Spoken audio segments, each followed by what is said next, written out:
What's up, everybody? Welcome to the Gung-Fu Super Bros podcast, the number one podcast for Kung Fu martial arts movies and pop culture. Hey, 56. That's 56. Damn, I knew it too. I knew this one too. Guys. 56. Dang it, dude. Oh, I knew this one too. Hey, what episode is this? Yeah, what episode is this? Are you all messed Famous up now? 56? Oh, I don't know. Damn, it's like you should have been ready for that, bro. You knew I was going to come. Yeah, I had 55, bro. You should have 56. Why are you thinking of that? Oh, bro, say hi. Hey, what's up, guys? Enrique. Hola. Super Producer Stevens. Hello. And remember, my name is Ivan. I don't know how I say hello in a different language because you guys fucking win too. But hey, I'm young. Yeah, I'm young. Oh yeah, that's true. So as you're rocking a shirt, you had a wardrobe change. I love it, dude. And I had a question about that actually. That's why I did want to talk about Lawrence Taylor. Lawrence Taylor. Don't touch me. I'm more than $1 million. Cocaine and leg breaking. So what do you think of the Moon Knight so far? I'd say it's grown on me. Interesting. Okay. I kind of feel you on that. What about the new episode or the newest episode you watched? They're getting out of the Stephen Grant, right? We've introduced to Stephen Grant. Now we're introduced to Mr. Knight and Mark Spector. Mm-hmm. But now with this latest episode, we get to see Khonshu. And so now they are out and about in the real world. And we're figuring out more about Ethan Hawke's character and what's going on. It started off slow. I mean, I didn't mind it. I was like, cool, I'm interested or whatever. It's a legit origin story. Yeah. In many ways. Yeah. And it's not like Batman where you're like, dude, I've heard this a bunch of times. Spider-Man, which I've heard this a bunch of times, right? This is, I think for a lot of us, even I read comics every once in a while. I've never read a Moon Knight. I think maybe West Coast, you said he was a West Coast Avenger? Yeah. Yeah. So maybe that's why I saw Moon Knight every once in a while when I picked up a West Coast Avenger issue. But like, it's been cool to kind of go through it. But I think from the second episode, I'm at the second one, we started to see more of it. And I was like, cool, okay. Like, second and third, okay, cool. Because I was afraid that they were going to go a whole nother episode without it. And I was just kind of like, hey, bro, I want to see the Moon Knight, And again, I need to go back and watch it. And you guys have told me many times, but that was my problem with Vision and Wanda. I was like, dude, fuck, okay. It's taken until the third episode to realize, when you were finally outside of the world. Mm-hmm. Exactly. And that's what I need to go back. I do need to go back. But that's what kind of was hard for me. It's just kind of like, oh. But this second episode, I was cool. Why? And I see your shirt has the suit Knight and then the Moon Knight. Why is that just or does he dress up in a suit every once in a while? Or why was he in the suit at one point when he asked for like suit and it gives him like a white suit? Why is that? Well, he's had many kind of incarnations, just like Batman has had many different kind of costumes. Mm-hmm. I don't recall particularly when he becomes Mr. Knight. Okay. But again, it's with the dissociative personality disorder. So even Moon Knight himself has multiple personalities, right? Not just Mark Spector. Gotcha. But now it's the Moon Knight. What are his powers?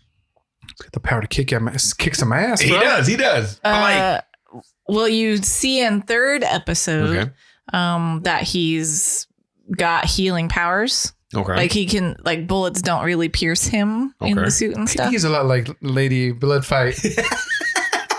Gotcha. All so right. like, I think it's like strength. I think it's immunity. I think it's, that kind of general superhero kind of thing. He's got light invincibility and vulnerability, right to bullets. Okay. So that.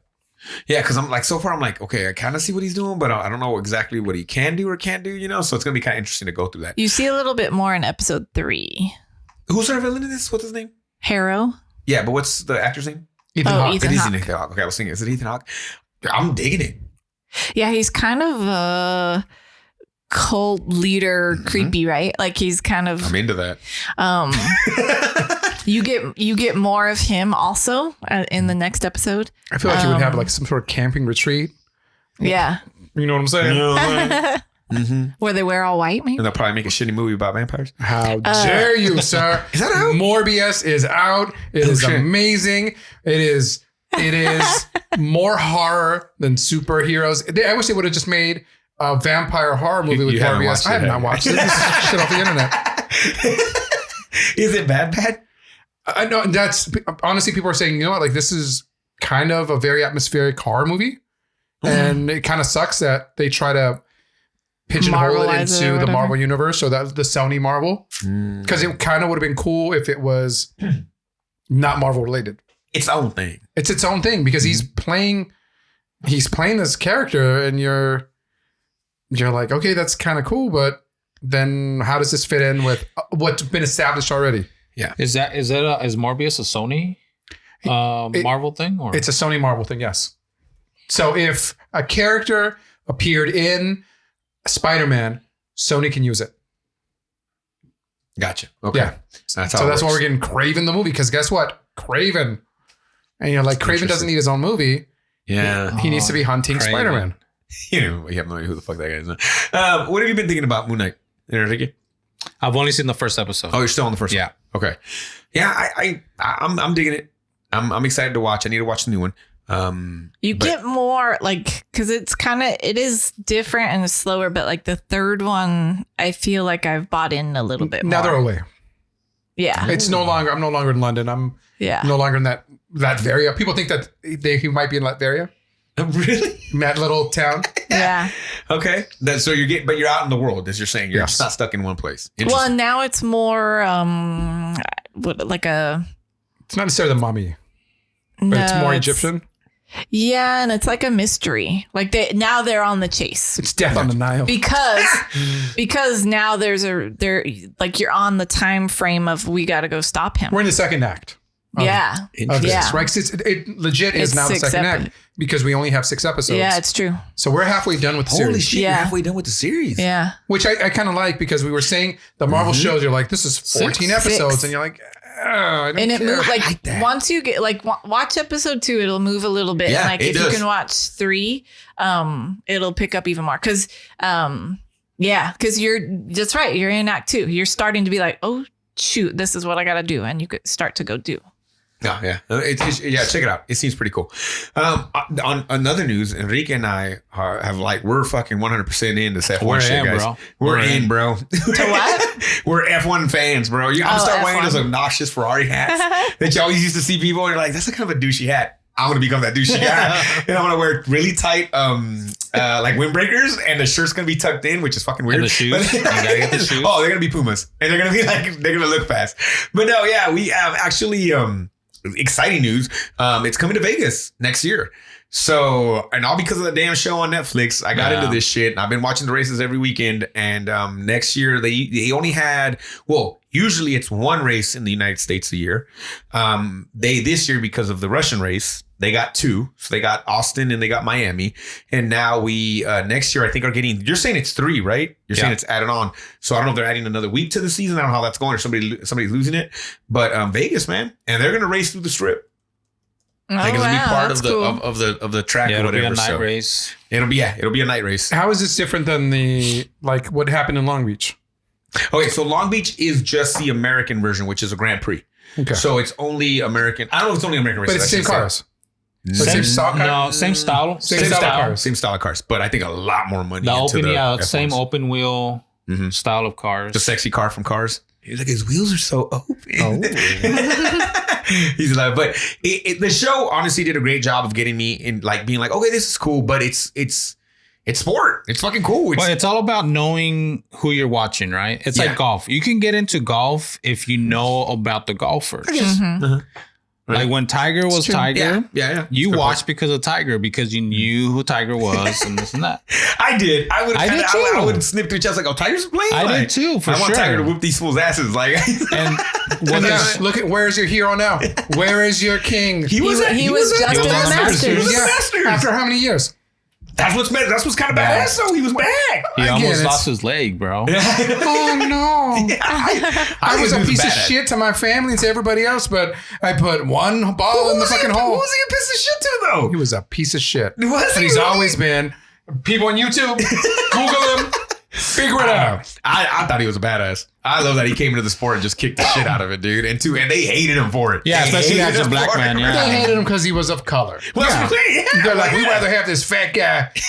What's that guy's name? John Daly. John Daly. Look at him. He's got a body like 45. He's a peak masculinity. I used to watch it because of him. Yeah, for sure. Dude. He had the cool ass Nike commercials. Like, it was legit. So the Netflix show, going back to F1, does a good job of you get to know all the drivers. You get to know all the drama between the teams. It's so funny, so weird. You get to kind of see how Formula One as a league kind of plays out throughout the season. You see the different areas that it travels to and how the races look. Monaco, and it gets you it into just it. looks like it's money. Monaco's always been cool. Yeah, it looks amazing. You're right. Yeah. Well, it's like Iron Man 2, right? They have that scene. I'm familiar with F1 racing, but what I'm saying is back in the day, Shoemaker. Yes, and just we would watch that with my dad. His son is a current driver. Nice. And he almost had a fucking horrible accident like 2 weeks ago. Yeah, but he was able to walk the next day. Fucking hey, dude. He's racing for the American team. Yeah, for Team Haas. They have one American team and their ass. But they're actually looking a little bit better this year. Because they have an American-made car. Well, that's and I kind of wish I want to know more about the American team because I'm wondering what are they rolling with an engine? They're not using like Ford. They got to be using Honda, right? I wonder who their engine is. I don't know what they run. Chevy. They're just saying it's a big ass engine. It's got a hammy. Exactly. But no, and we started a goddamn fantasy league with our family. We're in, bro. Like, it's funny. But last weekend. Yeah, last weekend it was a 10 p.m. race. So it was we went from Australia, soccer to boxing to fucking or to MMA to fucking F1. And dude, my wife watched it. My brother was watching it. It was exciting. And it was probably one of the least exciting races we've seen in a while. It really was. Yeah. It's just so fucking dominant. But it's a good time. We picked racers and we fucking have a league going now. It's hilarious. I'm gonna win all that goddamn money too. You are. Did you send me my money, bro? Did you? All right, just make sure. And I gotta pick Checo, which is the only Mexican driver in the fucking in the whole F1. So I'm going for him. I'll pick him like I pick a boxer, bro. Any fight I see, who's Mexican? That's what I'm going for. So that's my guy, 110%. But it is really cool. And right now Hamilton is tied with Schumacher with championships. So if he gets one more, dude, he'll be. I think everybody knows he's the best driver of all time, but he will literally be able to say I am the best driver of all time because I have 8 championships. He might not get it this year, the way it's going. He'll figure it out, man. But it's been a lot of fun. But what's crazy is for work, we had a kid in one of his for a club that we're a part of say that his hero is Checo Perez. Oh yeah, because he's the only Mexican F1 driver, and that when he wins, it's not just a win for him, fool. It's a win for Mexico, right? It's a win for everybody. I was like, hell yeah, kid. That's why. I'm like, you watch a Netflix show? I had to watch a Netflix show, dude. But I mean, it's cool that show's been able to do that. And like my son watches it when I watch it. Like it's an entertaining show, so it's pretty cool. But hey, last time we were here, we went through the bottom 10 of the top 20 guilty pleasures. Mm-hmm. And it's been some wild ones. Barker knows them all. I think except for like one of them and shit, right? He knows them all. So we left off at 10. What was number 10, Stevens? 10 was Zombie. Which you've watched also, you said, right? Yes. So what makes it a good zombie movie? Or is it a good zombie movie? Listen, I don't think it's a good zombie movie. Lucio Fulci is an Italian director. And so he ups the gore. He goes. It's almost like a grindhouse kind of movie or it's an exploitative movie where there's a naked girl. There is I think the 2 scenes in this movie that make it are a zombie underwater. So there's a guy underwater dressed as a zombie. Down. And he's literally swimming with a shark and he's kind of batting at it. Right? Because most sharks are just chilling. Mm-hmm. They don't want to do anything with you. Mm-hmm. And so they film it and they cut it in a way where it looks like the shark trying to get him. The second one is that there is a girl running away from zombies, and it most of it takes place on an island, and like this is happening. So the outbreak is happening on an island, and if I recall, she's running through like this old dilapidated building or hut kind of thing, and she stops because there is a splinter, a piece of wood that is almost about to poke her eye. Oof. And it just looks cool. And it's really cringy in all the right ways. You're like, you're like, this is just gonna be bad. Yes. That's awesome. So then, okay, what are we at number 9? Number 9 is Piranha from 1978. Roger Corman. Oh, I've seen that. Yeah, okay. This is legit just about piranhas. Yeah. No, what is it? This is it's not Roger Corman. This is who directed this camera? Joe Dante. Joe Dante with effects by Jim Cameron. Really? Because he was part of the the Roger Corman crew. Oh, what does it say about this movie? After the success of Jaws, grindhouses were overrun with schlocky underwater knockoffs. This one, directed by Joe Dante and written by John Sayles, is the best of the bunch. Yeah, I remember that. Yeah. And then you could watch Piranha 3D. Yes, they made like how many of With these? Jerry O'Connell. Is No, that but those him? are the remakes. Yes. 'Cause there's They're the newer versions. But the OG ones had about 3 or 4 of them, right? That I don't know. I don't think so. I don't think so. I think the new ones like became like when they redid it, it became popular and people were watching again. Okay. All right. So what do we got next? At number 8 is The Street Fighter. Yeah. Okay. We know about that one. We do. I've seen that one. He's seen that one. Hey, he got one. It says if you're finished with the Bruce Lee canon, Sonny Chiba should be next. He may not be pretty, but he gets the job done with extreme prejudice. He's not pretty. Fuck you, Entertainment Weekly. You're telling me that if you're done with Bruce Lee, move on to fuck Jackie Chan? That's what they're saying. That's bullshit. Okay, all right.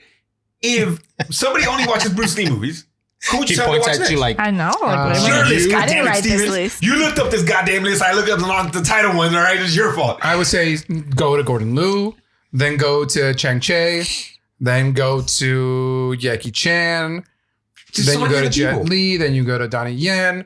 I don't know. Did Sonny Chiba only make Street Fighter movies? No, He's in a bunch of other he movies. made samurai movies, like gangster movies. Really? Yeah. Oh, all He's got a face for that. Yeah, he does really have a face for that. Interesting. Okay. All right. Sorry. Yes. Continue. What do we got next? At number 7 is The Bird with the Crystal Plumage. It's 1970s. Okay. It says the Italian Hitchcock, Dario Argento, It's a giallo. serves up a knife-wielding lunatic, Italian models in peril, and a super funky Ennio Morricone score. Ooh. Bravissimo. So it's a guy killing Italian models. I don't know that it says he's killing them, but maybe because they're in peril. So that could Don't tell be. you. There's gonna be titties. Yes, a lot of violence. Oh, you've seen this one also. I know of it. Oh, okay. Interesting. I know it all. All right. What else we got? At number 6 is The Warriors from 1979. Yes. You watch it. I've seen that. Yeah. Yep. It says, New York City in the 1970s. So the subway cars were covered with graffiti, and you shouldn't dare step outside without mace. Shit, This you don't candy-colored step street outside right gang now. epic shows you why. Shoot. Yeah, that movie's awesome. I enjoyed it. I still enjoy it. I've watched it multiple times. It's fun. Yeah. Yeah. Yeah. It's just that whole meeting. Can you dig it? Like, it's All he's trying to do is unite. yeah, he's trying to bring Unite together, man. everybody. The Everybody- baseball furies. What were the ones on skates? What were they? Can't remember the skates. Oh, Weren't they like the ones who dressed up like pimps, but they had skates on?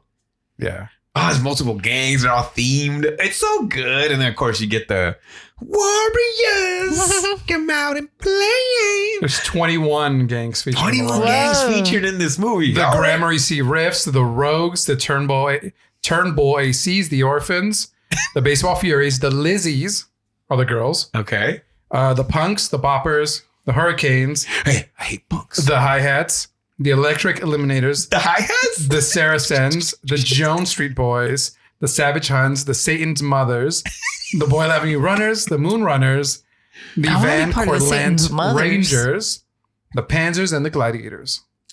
Damn, okay. I just remember the baseball furies and dudes on skates. And then the Warriors, obviously, and then the other guys that were trying to get them or whatever.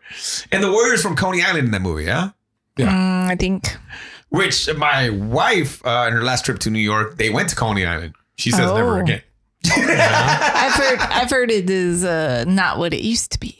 Well, I think it's what it used to be in the 70s. Oh, that might be. That might be part of the problem. Yes. That might be. Yeah, Gladiators, great movie. I love it. Is Gladiators it works. like the Santa Cruz Beach Boardwalk where you're like, during the day I'm cool, and then Yeah, but I remember. So the story that she told me was that they went because it's Coney Island, and then like you can go online and buy the tickets, buy this whole thing for cheaper, but then people are trying to hustle Yep. outside, and they're like, "No, you got to pay for this." I'm like, "Bitch, I already paid." Yeah. Yeah. They were just trying to make a hustle out there.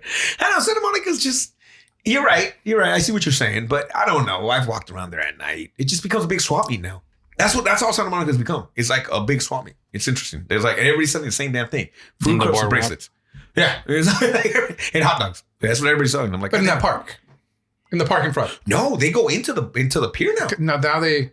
Oh, they boot them out recently? Because I went last year, I think. It's you can't drive a car onto the pier. No, there's barricades. Yes. Oh, you can't anymore. And so now on this side of the barricade, they're out here, but they're not inside. Oh, as of a year ago, they were inside it still, and it was just like, damn, bro, like you never get a break. Like it's just everywhere in there. And they're trying to make their money, trying to do their hustle.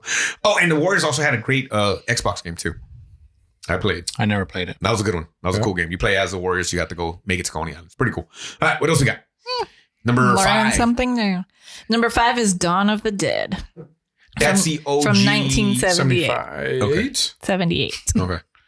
The Alpha and Omega of zombie movies. George A. Romero's Splatterfest. The Jesus of zombie movies. Unleashes the undead on a Pennsylvania shopping mall. This is the one where a black man is a hero? Yes. Well, it was ahead of their time kind of thing? Well, this is they're at the Monroeville Mall, and they land the helicopter, and it's a girl, the pilot, and then Ken Foree, so a black guy, and then they're hanging out, and they basically take out all the zombies that are inside, and they barricade the spot. But then Tom Savini and the bikers show up, and they're like, "Well, we want a little part of that too." Okay, I didn't mind the remake. I watched that when it came out too. James Gunn wrote it. Yeah, and then had a great use of Johnny Cash songs on that one. The soundtrack was pretty cool. Yeah, I watched that one also. You watch any of those? Oh, you just recently watched it, right? Enrique, didn't you? I watched Night of the Living Dead. Night of the Living Dead is what you watched. Okay, but you never watched Dawn of the Dead then, or the remake even? No. Yeah, it's not bad. Coming to good get zombie you, movies. Yeah, good zombie movies. All right, what else we got? At number 4 is A Fistful of Dollars. Yeah. From 1964, Sergio Leone's first spaghetti western captures the exact moment when Clint Eastwood became a squinting, gunslinging legend. That's considered a guilty pleasure? Yes. That's just a good movie. Well, I think your top ones are going to be like that. Oh, okay. Yeah, it's a great movie. Yeah. All right. At number 3 is Mad Max. Do a Godfather Part 2. Mad Max. From 1979. Remember when Mel Gibson was young and dangerous instead of middle-aged and kind of bananas? No? Check out the import that brought him to America. Oh, that wasn't an American movie? No, it's an Australian movie. I didn't know that. Oh, okay. Because it's Mad Max and it's the sequel remake, Road Warrior. And then it becomes Mad Max 3 Beyond Thunderdome. And Road Warrior is Tina Turner. No, that's 3. That's Thunderdome. 3? Oh, okay. 2 man enter, 1 man leaves. Okay. that's what I remember. So, and that had a remake recently that people liked, right? It's a continuation. It's a continuation. Oh, is it? Oh, okay. All right. And if he wasn't batshit crazy, it probably would have been him. Oh, as an older. Yeah. Oh, well, we got Tom Hardy instead. Yeah. Which I heard he was a batshit crazy. According to the book, yeah. There's a book. There's a book about the making of the movie. Oh, he was batshit crazy as in he was in character the whole time? He was a jerk to Charlize Theron. And I did hear something about this. Okay. Ew. Just an asshole, though? He nothing. Just an at, pretty much. Tom Hardy is? Yeah. Is he like that on all the movies? Asshole, but to the point where you're like abusive. Oh. Like you're verbally abusive to what's her name? Damn it, because I like him. Who would have thought? When he's in Peaky Blinders or whatever. I do like him in Peaky Blinders, bro. I like him in everything I've seen him too, but apparently he was not cool. Okay, I've not watched that movie. What did you guys think? That movie's amazing. Oh, it's badass. It's badass. And you liked it without even watching the old ones, or did you watch the old ones? No, I haven't watched the old ones. But Max has really nothing to do with this movie. No, yeah, this is its standalone. It's its own thing. It really is. Okay, it's cool though, man. So even some like you watched it, it didn't matter. Yeah, they re-released it in black and white. Yeah. Okay. And I haven't watched the black and white version, but I'm sure it's fucking badass. He gets captured. Okay. He gets captured, and then they take his car and they strip it and make it like a monster truck. But then the whole point is that Charlize Theron is Furiosa. Okay. She's got like a metal arm, and she has to take a convoy. She has to take a pregnant girl across to like a place where it's just women. Okay. To protect her because they're gonna take the baby or something. Yeah, because it's the leader's baby. Gotcha. Okay. And so they have to try to make it there, and they finally make it there, and they don't find what they want to find. And they're like, what do we do now? When we go back, Like, what are you talking about? Yeah, we literally go back and make it happen. And it won like an Oscar for like costume design or some shit or whatever, right? Like most of the movie is the chase, right? They're traveling. It's pretty cool. And it's like it's shot practically. It's like that Tupac video, California Love. Kind of, right? But it's shot practically, and then they augment it with digital stuff. Okay, so it's pretty bad. I've always heard it's really good. I just don't know why I didn't catch it, and it was one of those things. It's it's a ride. Like you feel like you're on the ride the whole time. That's cool. It's basically it's going through the chase, so it's cool. Do you like the OG ones, Abarca? Yeah. I remember watching those too, but I can't remember. I just Tina Turner is what I remember. But then I started thinking about it. It's like, what love got to do? Which I gotta tell you, watched old Tina Turner singing. She can fucking kill it, bro. She and her legs. She had legs, bro. Tina Turner had some fucking yams on her, bro. It was crazy, dude. Anyways, all right, what do we got? number 2. At number 2 is Vanishing Point from 1971. Yeah. In a decade that was wall to wall with great car chase flicks, this is one of the greatest. Watch and wonder why Barry Newman didn't become a star. I just know it as a car movie. It's a white car. Okay. It has to, again, from point A to point B. And the closer it gets to point B, the more cops show up and try to stop him. And so then he becomes like this hero. And there's this whole kind of Warriors narration where there's a DJ. And the DJ's like, hey, man, make sure you make it to this thing. On the radio. On the radio. Okay. I think I'm starting to remember this now a little bit. Okay. Why did Newman not become a star? I'm wondering. I'm like... I can look more he doesn't into do it much. if you want. No, I was just wondering because they made that statement for a reason, right? I'm like just wondering if he did such a good job in this movie, why didn't he? Because you probably get stereotyped. You're like, oh, you're the guy from that car movie. We want somebody more. We want Burt Reynolds and not you, or Paul Newman and not you. Steve McQueen. Yeah. Steve McQueen. Yeah. All right. Number 1. At number 1 is Escape from New York from 1981. Want to know why Russell was cast in Grindhouse? Then check him out as Snake Plissken, an eye-patch badass on a suicide mission in a maximum security prison known as Manhattan. Yeah, movie's badass. All right, what's that movie about, Abarca? Somebody hasn't watched that. This is the president's plane has crashed in Manhattan, and Manhattan got so bad that they basically blew up all the bridges, and it's its own thing. It's prison. And it's run by, I want to call him the Deacon, but Deacon's from Waterworld. That's the other. And so it's Isaac Hayes who runs Manhattan. And essentially, Snake Plissken has to find the president. And Ernest Borgnine's in it. Dope. Like any movie with him is badass. Yeah, it really is. And he legit I wonder if they got Snake from this guy. Yeah. Right? Okay, yeah. I mean, oh, God's sake, Snake Pixel. Yeah, you just said the name. Yeah. I always wondered that because when I see him, I'm like, that looks just like him and shit from Metal Gear Solid. So that's fucking dope. And he does look like a fucking badass in this movie. The patch is cool. Best use of a patch in the movie, I'm going to probably say. I feel his sequel is more of a guilty pleasure. Because that's a good move. That's what I was thinking. Like, so Escape from LA. Escape from LA is a guilty pleasure because it's balls was dumb. Yeah. Like in that one, the president's daughter has been kidnapped. Over the top. And he has to come to Los Angeles, which is broke away because it fell into the ocean. No, fuck yeah. Of course. Earthquake. Yeah, bro. And so there's tsunami waves. People still tell me that. Like, good luck. You're about to be out in the ocean floating in the middle of the ocean. People from where? Guess, bro. Do they teach that in history class or something? Or like geography class or whatever? They legit were like, why are you moving over there? Do you know that it's gonna be like an earthquake's gonna happen and it's gonna break away? And you know what you tell them? Hey, you know what? At least I'll live on an island in the hot, and you can freeze with your pipes. Yeah, you know what you gotta worry about? Winter. Your governor. Nah, you have to worry about him, fool. He's gonna be gone, fool. Like, he ain't worried about you.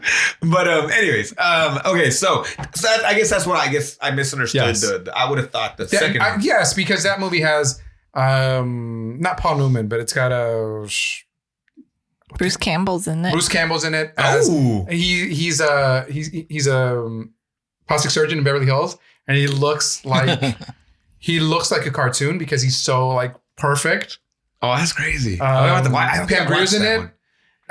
Steve Buscemi's in it. Buscemi. All right. Okay, so Stacy Keach. Peter Fonda. The Keach is in it? Yeah. So Escape from New York, 1981, you said? Yeah. Oh, yeah. Escape from LA? 96. Or 5 or 6? I remember that being newer. 96. A lot newer. It took so long to make the next one, huh? Well, I think that the movies that the director was making kind of diminished, not in quality, but in terms of box office. Because in that you get Ghost of Mars. Well, it's the same guy. Yeah. Oh, interesting. Okay. You get a whole bunch of really interesting movies, but they're not Halloween, right? Yeah. They're not Big Trouble in Little China. Okay. And even Big Trouble in Little China is not a success. I think that's more of a guilty pleasure. Yeah, interesting. Yeah, that's what I guess I thought towards the end. I'm like, what was the number 3 too? That's why I was like, oh, the top movies are good movies. So like I was like, they're genre movies. Maybe that's what it is. And I think that to me, a guilty pleasure, not for me, but would be like 50 Shades of Grey for some people, right? The Twilight movies. Lost Boys. Yeah. I like Lost Boys, but I could see that too. I was actually thinking of rewatching that recently. Environments to the Dark. Yeah, I mean, it's still a cool list. There's some cool movies on there. There were some fucking wacky ones that I don't even like know of, so that'd be interesting. Some things on there. What was the one?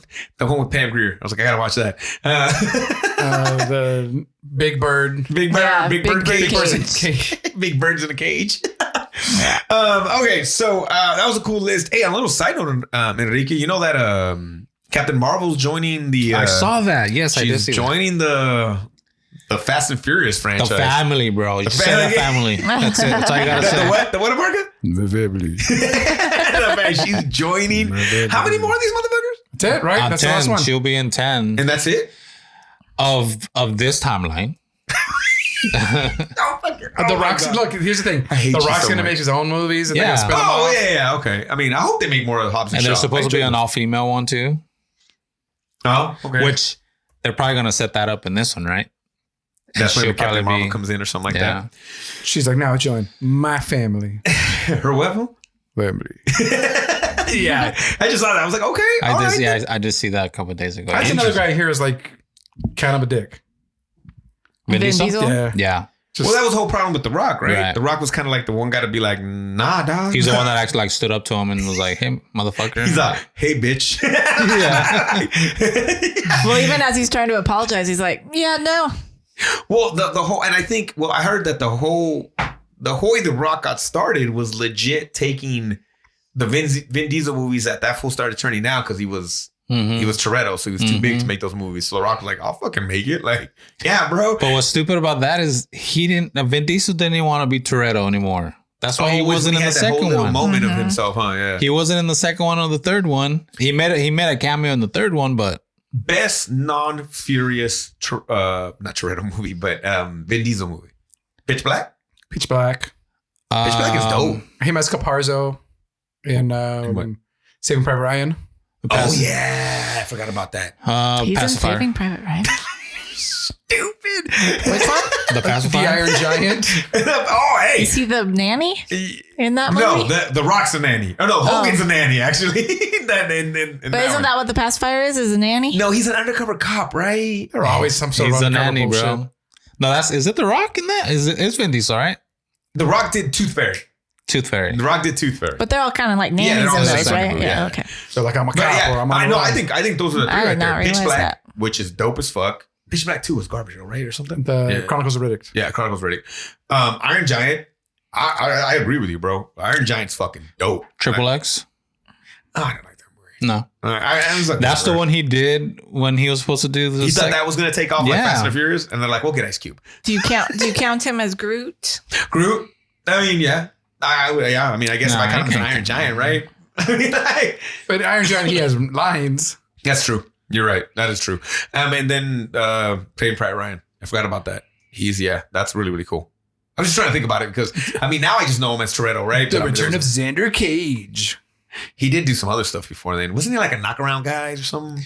Where like all the kids of the mob guys? Wasn't he in That one I do Boiler like. Room? Wasn't Yeah, he? it was kind of Yeah. with Giovanni Ribisi. Seth Green. Yeah, That one Seth is Green. good. That one's That good. was cool. He had to go, I have 500 street fights. I remember that scene with the biker or whatever. Yeah, that's a cool movie. He's in Boiler Room. He's in Boiler Room, yeah. Boiler Room's cool. Have you watched that? Boiler Room. That one's cool. Boiler Room.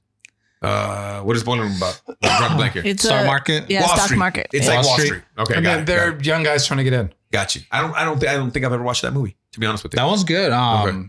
Ben Affleck, he's good in that. It just seems like now, like, has he made anything recently? I heard Affleck was a bomb in Phantoms. Has he made anything recently other than these Furious movies? No. He's been doing fucking Groot shit. Fucking. He's, I guess Groot. he's Yeah, right. returning as Xander Cage in Triple X 4. Is he Wait, really? there was 3? Yeah, well, Yes. it's Triple Him? X. It's Ice Cube. Ice Cube. Then Xander Cage. He comes back as Return of Xander Cage. Xander Cage. Oh, got you. And he's doing another Xander Cage movie. He's in a video game, Arc Genesis. Yeah, that wasn't successful. Oh, But interesting. they made it into an animated series, and so he's the voice in that. Okay. Groot is his Groot's his newest biggest thing, thing. and then 10. And he's cashing a check for 'Cause that he's bitch, so in he's 10. all good. I just Oh, dude, he's. Well, it's gonna be sad when he's doing content and it was like $100. And you're like, okay, here you go. I am Groot. Oh, no, he's not. He ain't gonna do that, bro. He got money. You say that. He's been in all those motherfucking You movies. say Yeah, because when he came back to the Fast and Furious franchise, he came back like as a Is he investing his money like Shaquille O'Neal? Because I feel like that fool Fucking Shaq, bro. is. not like that. I don't think. but- You would have thought Shaq was the dumbest motherfucker Yes. because he just played it off like that. But dude, motherfucker, smart as shit. Well, is he He's a getting? ring Is guy. he double dipping though because he's producing and all Yeah. this kind of stuff too, right? So he's getting actor money and then he's getting producer All right, money. Here it is. All right, Steven, you ready? Whose net worth is higher? Vin Diesel, Shaq. Shaq. I want Shaq all the way too. You think it's not even close? I don't think it's close. Oh, let's okay. I'll look up. Shaq. I'll look up Shaq's. Okay, Vin Diesel net worth. Yeah. Okay, so Go ahead. Yeah, talk it up, Parker. so they are both typing furiously, Fast and furiously. Yeah. 225 million. 400 million. Damn, Shaq. Woo. Yeah. Shaq is Magic got more money than Shaq? Yes. Yeah, big time. Huh? Shaq owns a movie theaters, right? You want me to look up Magic Johnson? Does he still? But I thought they closed them all down. Well, Magic. oh, hey, so Yeah. Isn't Magic involved with Starbucks? probably. So 2 weeks ago, we went to the old Amoeba building to go see a Frida 600 Kahlo million. exhibit. The ArcLight has not reopened. I thought someone had bought it. I heard about that. Bro, like it's sad. The ArcLight didn't The reopen? ArcLight, the Cinerama Dome it's It's all boarded walled up. up still. Damn, I watched Charles in Hall there. That's the last movie I watched. I never went to that, but It's cool. It felt like old when you would walk in, but not in a bad way. Like, is it was that the one you cool. can see off the freeway? Off the 405? No. No. No, there's an There's one yes, there, there's right? an ArcLight in Sherman Oaks. Yeah. At the Galleria. Yeah. No, That's not the one? The one on the Cinerama Dome where like Star Wars premiered. Yeah. Oh shit! That- Really? Right next to the Cordon Bleu. Yeah, which isn't even there now. The Cordon Bleu's gone Cordon too. Bleu's gone. Where am I going to become a French chef? God damn it. Not there, bro. To tell you, even That's even a the veggie Jack in grill. the Box that's across the street, Yeah. gone. Like it's like Yo, is they're that why tearing it Amoeba down or they're rebuilding.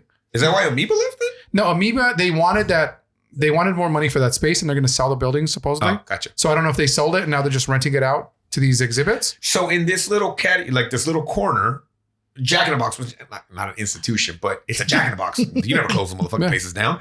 Amoeba gone. The Cordon Bleu is gone. And fucking that movie Cinerama- theater, so- that's Yeah, so you have the crazy. LA Film School Yeah. building in front. Uh-huh.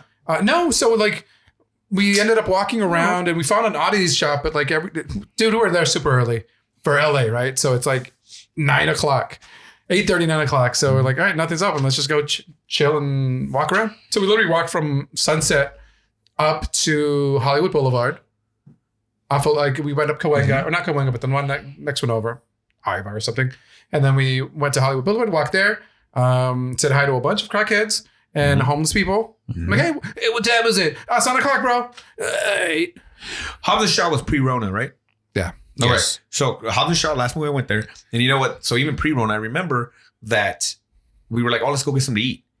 And it was like, that wasn't a lot. And we walked. On that chunk of Sunset, But even we went in through the walk and through the stars, and it was just like, you know how you go to places and you're like, oh, little shop, little place, bistro, this coffee shop. Like it was just kind of like, yeah. So on Kind of have to Hollywood, get a little further on down. Hollywood, Yeah. then you've got the Pantages, you got the Starbucks, you got the Pie Hole, And then we that's where we were like, oh, Funko's here. So that's how we ended up last week's adventure. Gotcha. Going to Funko. Because we're like, we'll come back. But again, everything's closed super early. So you're like, oh, I wish I could buy that pizza. Or I wish I could go in here and I can't. You got to step over people and Tarantino or someone should buy that bitch. Yeah. he bought a different one. Oh, he did buy one? He has one. We has the New Beverly. Yeah, But then he also bought another one and he said, I'm not going to fuck with that one. That one can show whatever it wants. But every once in a while, I need to show this. But the New Beverly is really cool because it's all 35 millimeter. You can go see his movies, but then it's like, oh, we're going to show, it's like this month is this theme and we're showing all Westerns or we're showing all gangster movies. That's cool. Who's the actor that shows up there all the time? I think they have a few people that show there's up kind of. There's these older actors That's cool. that are now like in their 70s, 80s and like, don't sit there. That is his seat. That's dope. Yeah, I just feel bad because like I remember I took my kids, I took my goddaughter, and it was cool because it feels different when you go into that movie theater. You know, like it's got to go up the stairs and you got to go to and then it's like they're not all next to each other. Like one screen's over here and the other fucking screen's over. Like it's just, I don't know, it was just kind of cool. You know, Do you know that I've never been over there at all? Amoeba, I've driven through. The closest I've been is what street is that record, that famous record company? Amoeba. No, Capitol Records. Capitol Records. Capitol gotcha. What's that street? Whoa. That's up further. It's not buying. It's Wilshire? Is that like Flower or something? maybe. Okay. I just remember going down that street once, but that's it. I never and I remember looking to my left and I could see the stars. It's neat. But I've never been over there. Like Here's the the Walk thing. of Fame and stuff like that? I've never. You kind of got to know where to park. That's what I'm saying. Yeah. I've never, and I'm the worst at that. If I don't know exactly where I need to go, I'll just stay away. If you do, it's not called Hollywood and Highland anymore. It's Ovation. So if you go to Ovation, like park there because it's not a sketch, and then you can It's literally like a go. parking. You can it's go like and a see parking lot? the Grauman's Theater. There's underground. So where they have the Oscars, where someone got slapped. So you could go a tour inside the Kodak Theater or the Dolby Theater. I was going to say, whatever it's I don't know if that's the same one you're talking about. I park right next to that. or you can park behind And then we walk around. Jimmy Kimmel, so behind El Capitan, Mhm. and just kind of walk. You literally walk up and down. If you are not from California, you've not been to Hollywood, and you live on the East Coast, or you're living sitting in another country, Hollywood is garbage, guys. It really is. Yeah. There's some cool sections, followed by think of whatever the sketchiest neighborhood in your city or town is, and then it picks up again. Yeah. You kind of have to be smart.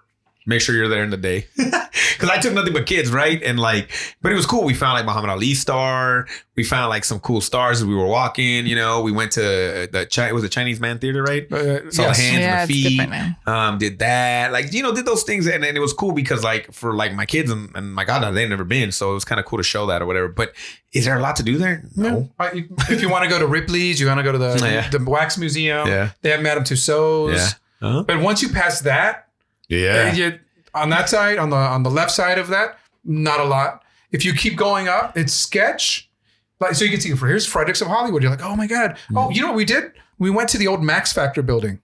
Yeah, that was cool. And it's a museum now. Yes. So, so back in the day, in the 30s and 40s, men and women, these actors would go there and be like, hey, I got an appointment. I got to be on set at this time. Oh, cool. And so let's do up, or I need new makeup for this. Yeah. Can you hook me up?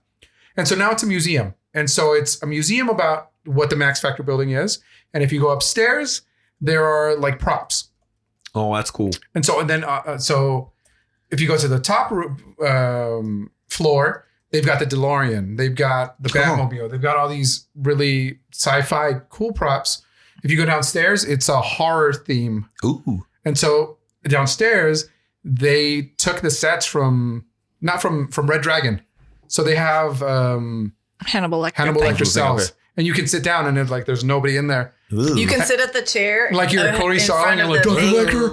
Lecter, I need your help. Yeah, it's pretty cool. I like that is. That's cool. That's kind of dope. But I mean, that's like the last time I went, we watched a movie, we ate somewhere, and even then we were done and it wasn't not a lot. If you go at night, we saw Hamilton.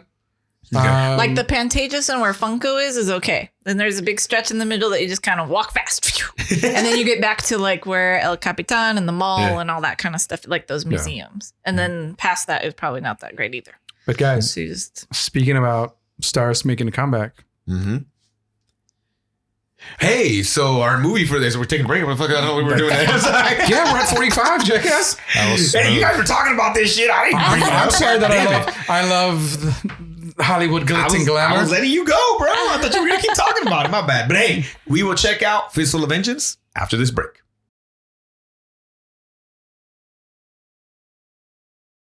And that was a trailer for A Fistful of Vengeance. Before we hit you with the back of the box, just real quick, because we didn't know this when we picked this movie last week.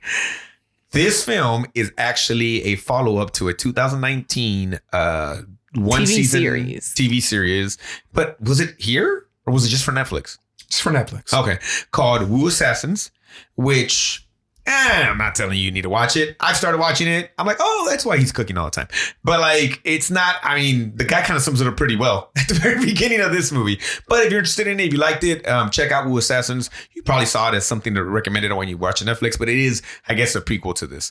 yeah. Was that? It's a prequel to the show. Well, the show, no, Yeah. sorry. The show is a prequel to this movie. Yeah. Or this movie's a sequel to the show. There you go. Yes, and that works the only too. thing I will tell you is so far, I'm not all the way done. I'm probably about halfway. Our boy has to act in it, and it's a little rough. How dare you? And the effects are wacky as shit in the show. Yeah. You sons of guns. Yeah. So, that all being said, check it out. But we watched A Fistful of Vengeance. Hey, Barca, hit him with the back of the box. Guys, Fistful of Vengeance is directed by Roel Rainier. It stars Iko Uwais from The Raid, the greatest living actor. 1 and 2. Shut up. He plays a different character, right? As Kai Jin, Lawrence Cao as Tommy Hua, Louis Tan as Lu Shen Li, who is, you might know him from our favorite Mortal Kombat. Fucking favorite movie. Pearl Thusi as Zama Zulu, No, I thought that was weird. and Francesca Corney as Priya. or Miss Cornet. Cornet. I'm sorry. And then James Tobin as William Pan, and Yaya Ying, Ratha Fagam as Ku and Chi. And a bunch of other people, right? And then the rest. But this is your main cast. Yeah, his main characters for sure. My boy Jason Tobin from Warrior, and I was like, I wish he had more, but he was cool. Right away, I was like, oh, that's the dude from Warrior. That's cool. Okay, Enrique, what'd you think of this movie? Ooh. I like this movie. Guys. This movie's kind of dope. I liked it too. Not for Jennifer Stevens, I hear. I know. I didn't say I didn't like it. I just said I liked a lady blood fight better. I felt empowered by this lady movie, and then you show me this bullshit, and only one of them is hot, and one of them can't act. I don't. Well, yes. Okay, so I have a problem with the acting. I got you. Okay, hold I on. have some issues with some other things. Okay. All right. Please bring up those But issues. I didn't not like it. Okay. All right. Enrique, what did you like in this movie? For me, the main negative before I talk about everything I did like about it was just the story was, I'm just not smart enough for these kind of movies, the supernatural stuff. Yeah. And that's on me. That part of it. That's on me. Mm-hmm. Like, I just feel like if I was a more evolved person, I may understand what's going on. But like all the supernatural shit, a lot of it goes over my head and I miss a lot. And but it's not the movie's fault. That's just me, right? Like the Matrix. The first time I watched the Matrix, I didn't know what the fuck happened in that movie. Okay. Oh, I watched it after a couple times because I didn't even like it. It just takes a while to it catch blew my on. mind. You know what? We were just talking about movies. Mm-hmm. We all went to go see The Matrix, and they sent my dumb ass to be there first because I like watching the previews and all the stupid little commercials, and so I was holding the seats for everybody else.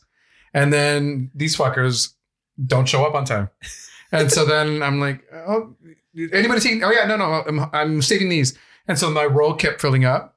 And so I was like, I watched it with a bunch of strangers, and then these fuckers are somewhere else. It blew my mind. But then I didn't have anybody to like, my Enrique, and then oh my god, is that bullet tip? What the? I don't even. See, I didn't watch it in the theaters. Matrix. I watched it at home, and I just kind of son. We watched. It was opening day at the THX theater in Bakersfield at the time. Yeah.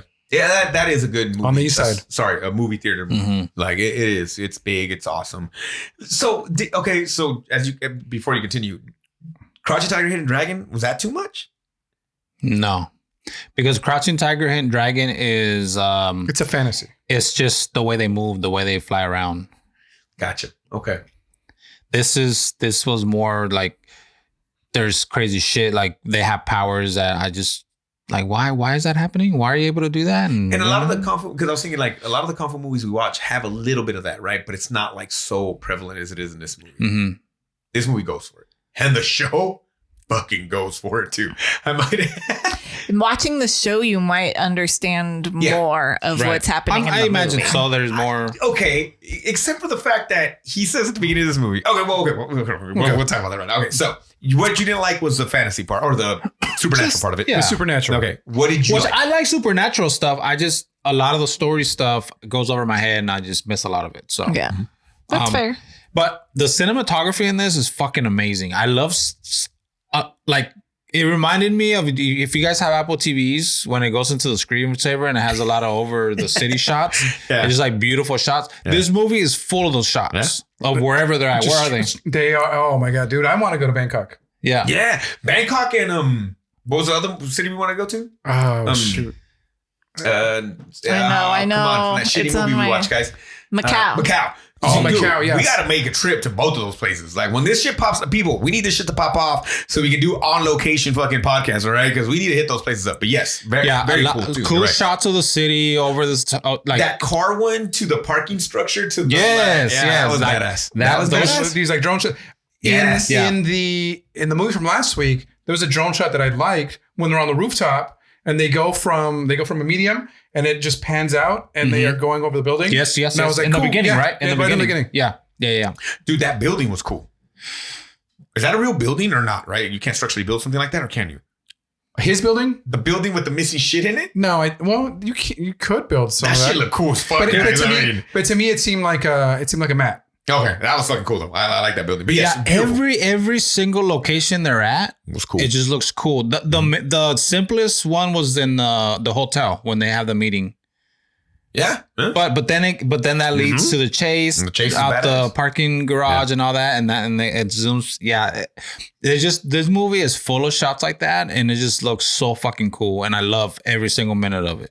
The music's dope too. Dude, love the soundtrack. The to this movie. music to all these shots is super cool. We got And Eminem. It gives you song. hip hop. Yeah. It gives you EDM. It gives you like a mixture. It does intentionally Yes. it's like they wrote match some it- of the stuff for and they that. match it up to what's going on This on the movie gave me screen. EDD.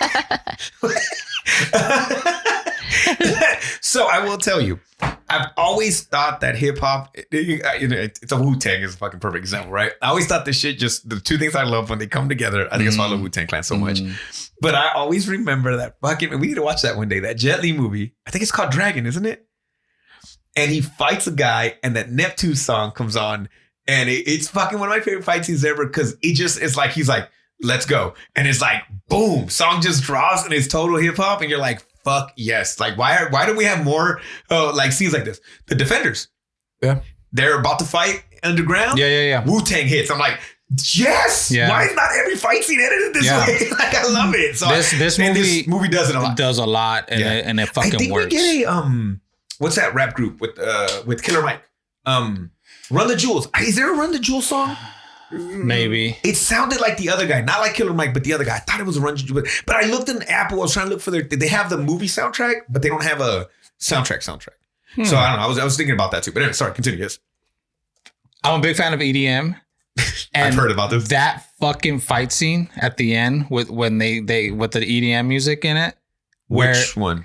Where the camera like looks at and it goes him and his friend. Yeah, and it keeps moving and it keeps following it, dude. I don't think I've ever seen that done that way. It's cool. And I was just looking at my TV like, oh my god, you know, it was cool. I fucking love that. That whole. Let's get into it. Okay, so our character. Okay, yes, let me start with this caveat. Okay, if you haven't seen this movie and you watch it, imagine that Iko Uwais is Iron Fist in this movie, and it makes this movie way much better. He is Iron Fist, and he's got his friends, and he's got the power of Kunlun in him. All right, go. Yeah, that would have fucking been badass. You're right. So just so you know, this character in the show gets his power just handed to him by the Wu assassin before him. It's a female, but literally just given to him. Like he gets in a car accident. He's like, here, I need you to hold this, and he holds it's like it, and it's a like rock, absorbed right? to It's him. like a little piece of rock or something, right? I don't even know if it was rock. It felt. Yeah. It looked like it was a little piece of a sweatshirt. So he's Danny Rand. Yeah, seriously. Yeah. It burns into his hands, and she's like, "You got 100 monks in you." Yeah. Ew. You're the son of 1,000 maniacs? Freddy Krueger. So he's like, "What?" He's like, "But nah, man. Like, I'm a friends. I'm a chef. I'm not a killer." She's like, "No, you're gonna kill." And it's kind of cool. I don't know if you got that far. It's kind of cool how she gets him to know that he's gonna kill. She sets up a thing in his mind where he thinks like his best friend, which is a sister that gets killed. So he has like a love interest in the sister that gets killed. Oh, so that's why he doesn't have a girl. Yes, the three of them are like homies. And what it is you find out that the main head of the triads in San Francisco is his dad. I don't know that. That's what I read. Yes, I'm watching the show. But he doesn't consider him his dad. He's half Indonesian and half Chinese. And the dad brings him to Frisco, introduces him to Tommy and Lou. So he's Danny Rand, and he's also Shang-Chi. Yeah, kind of. Really. So they're three homies. In the show, Tommy has become part of the triads, and he's dealing with that. Lou is like a car thief, which he kind of alludes to that when with I don't want to call her The that. girl. What's her first name though? I don't remember. Zhang. Okay. Zama. I know. I'm like Zulu. I'm like, really, guys? We're gonna go with that? But yeah, Zhang Zulu, I think is her name. With Zhang Zulu, he talks about that. And then he is just a chef, but he gets the Wu assassin because he's pure of heart. She legit says that. Is you're pure of heart? That's why you get it. Yeah, I'm telling you. All right. So then he trains in nether realm. He trains in like and he's like, my friends are gonna be missing me. She's like, here, one of your minutes is nothing to us. Yeah. And it's so like, but the fucking effects are so bad, guys. They've gotten way better in 2 years. They do have a water dragon. That water dragon's halfway decent, but the rock when he starts hitting oh my, it's so bad, guys. But I'm watching the show and I'm enjoying it because when they're not in the fake world and they're in the real world, the fight scenes are actually kind of dope. But our boy can't act. Yeah. How dare you? Tommy kills it. Lou kills it.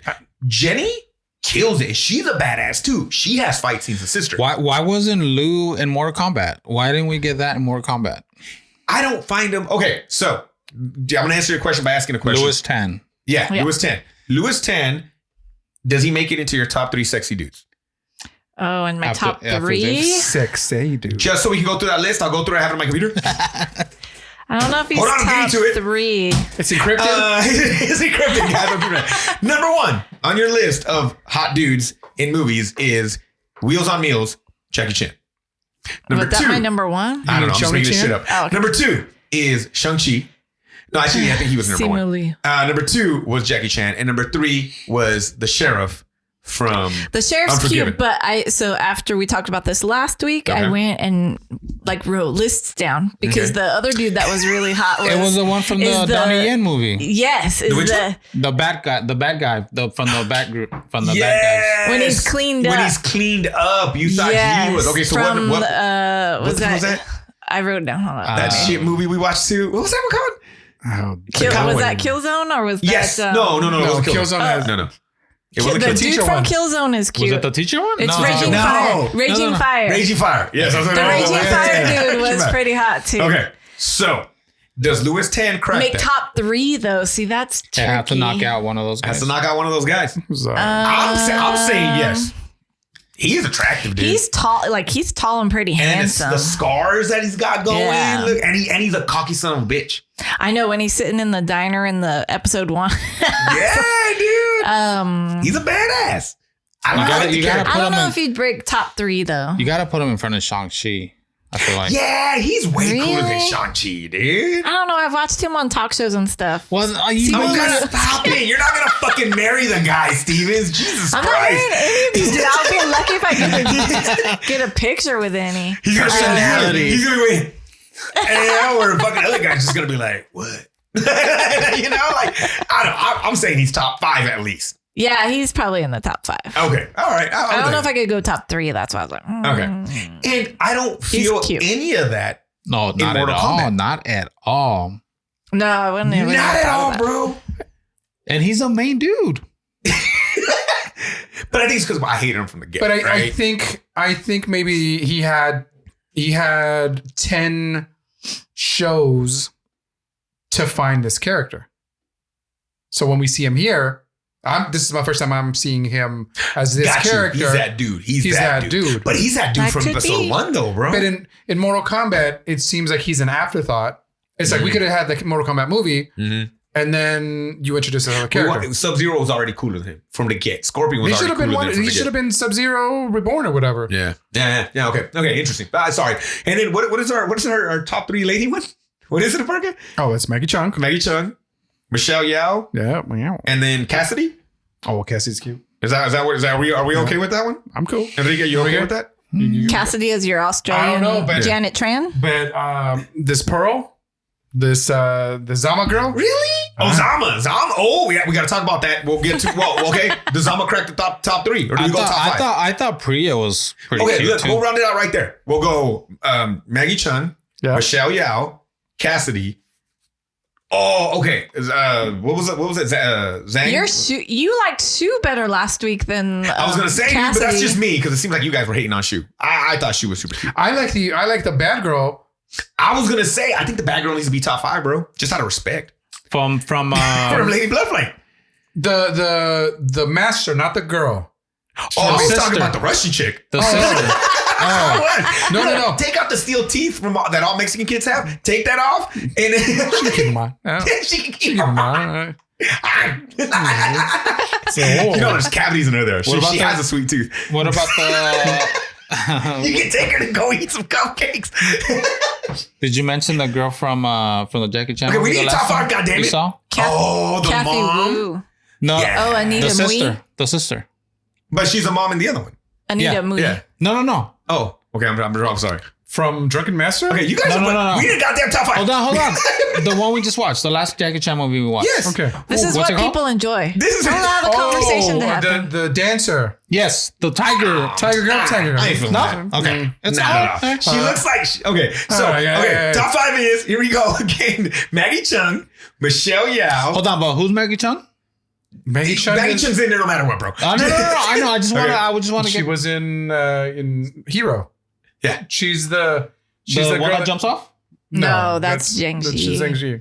Oh, is she on the list? She's Iron. I'm not whatever. No, bro. You're being like she was with So Maggie Chung, Michelle Yao, Cassidy. Cassidy. Wait, this is gonna take a lot longer than we wanted to, bro. Cassidy, as in Lady Bloodfight. Cassidy? Yeah, the Australian. Okay, I gotta put in Last Dragon, bro. Or is that just me? That's just me. You guys didn't feel On that your way. list, I did put. number I did 1. put. You're right. That's but okay. your number 1. Yeah, that's my number 1. Sorry. So we're going Cassidy at 3. Then we're going the Zulu from this movie, and then we're rounding it out with the bad girl from Lady Bloodflake. Which bad girl? Like The Russian. Russian. Girl. Out of respect, bro. Mei Ling. Mongol. Mei Ling. Mongol. We're going with Mongol at 5. I mean, and Enrique doesn't seem too happy with that. I mean, it's but your this list. is the only list that matters. All right, here we go. Oh, hey. And what about the 4 top rappers of all time? Dylon. All right, here we go. Watch fucking Chappelle Show, you bastards. All right, it's my favorite show of all time. Okay, so now that we got those 2 lists out of the way, obviously the important stuff that people check us for. So, right away from the beginning, you haven't watched the show? Don't worry about it because Tommy's gonna let you know. Tommy lets you know from the beginning. They're looking for the sister's killer. His best friend's a Wu assassin. The other homie, he ain't got no powers. He kicks ass though. And why aren't you with them? They can handle it. I'm here with you, lady friend. And that's where we start this movie. Yep. And already amazing shots. yeah. This club is fucking wacky. There's violin players. There's a DJ who also connects old timey calls. But yeah, you don't need, first of all, you don't need all that equipment because you're not playing. You're not playing doing with all the things. No. Sorry, guys. Dead Mouse does this. With the he telephone? creates his songs with What is that then? It's some Explain kind to of me. machine. It's a synthesizer. Yeah, But the music that it was coming out did not use that synthesizer. because that just creates sound. That was look. They create. It was a look. It's like it goes wow wow wow. yeah. Yes. That's the same feeling that Stevens had when anytime that Lou was on the screen. So Okay. So, Kai is a Wu assassin. We find that out. They're at a club where a dude's just stealing souls. He's a soul vampire. Yeah, young she. Okay. And he is legit. Like, they turn into kind of like zombies when he steals their soul, right? I kind of noticed. So this is where I was like, what the fuck is going on? Bro, I was in. Well, I was like, I was again, Chinese Blade. I'm in. And honestly, if you watch the show, I was like, oh, okay. But my thing was, obviously, these people are not ending up in a good condition. So like, there's people all around him, and they're just dancing, and they're like, "Why don't you?" But it's Blade. They're all those other fools are in it to either become a vampire or get their blood sucked out of them. They're already vampires, and they want the blood. Okay. What do they call in Blade? Those people that like they wanted to be vampires. The familiars? The familiars, yeah. They know it. They're That's cool with right. it. Because nobody reacted to it. You're right. Like nobody reacted to it, which is kind of weird. But it also seems like, here's the thing. I was watching Ninja Turtles 2. Ninja Turtles 2 break into that club and Vanilla Ice. And they're like, oh, we get a show and Vanilla Ice?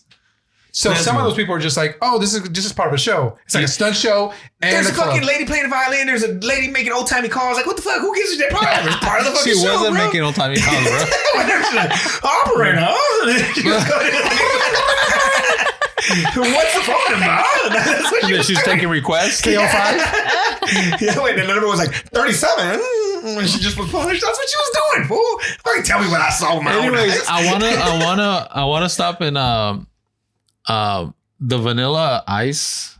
Yes. That song in the second Turtles movie goes so fucking hard. Ninja Rap? No, Ninja Rap. When did that come out?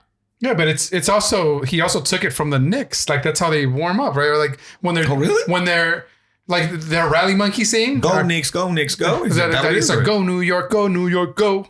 Oh, I didn't know that. Well, he stole everything. That's beside the point. No. Look, it goes dun dun dun dun dun, but his goes dun dun dun dun dun dun. It's just different, fool. Like if you listen to it, dog.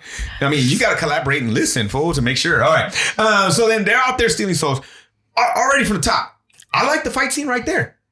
I enjoyed it. And I especially enjoy when they talk about Lou and they're like, he kicks, and then Lou's kicking some fucking ass.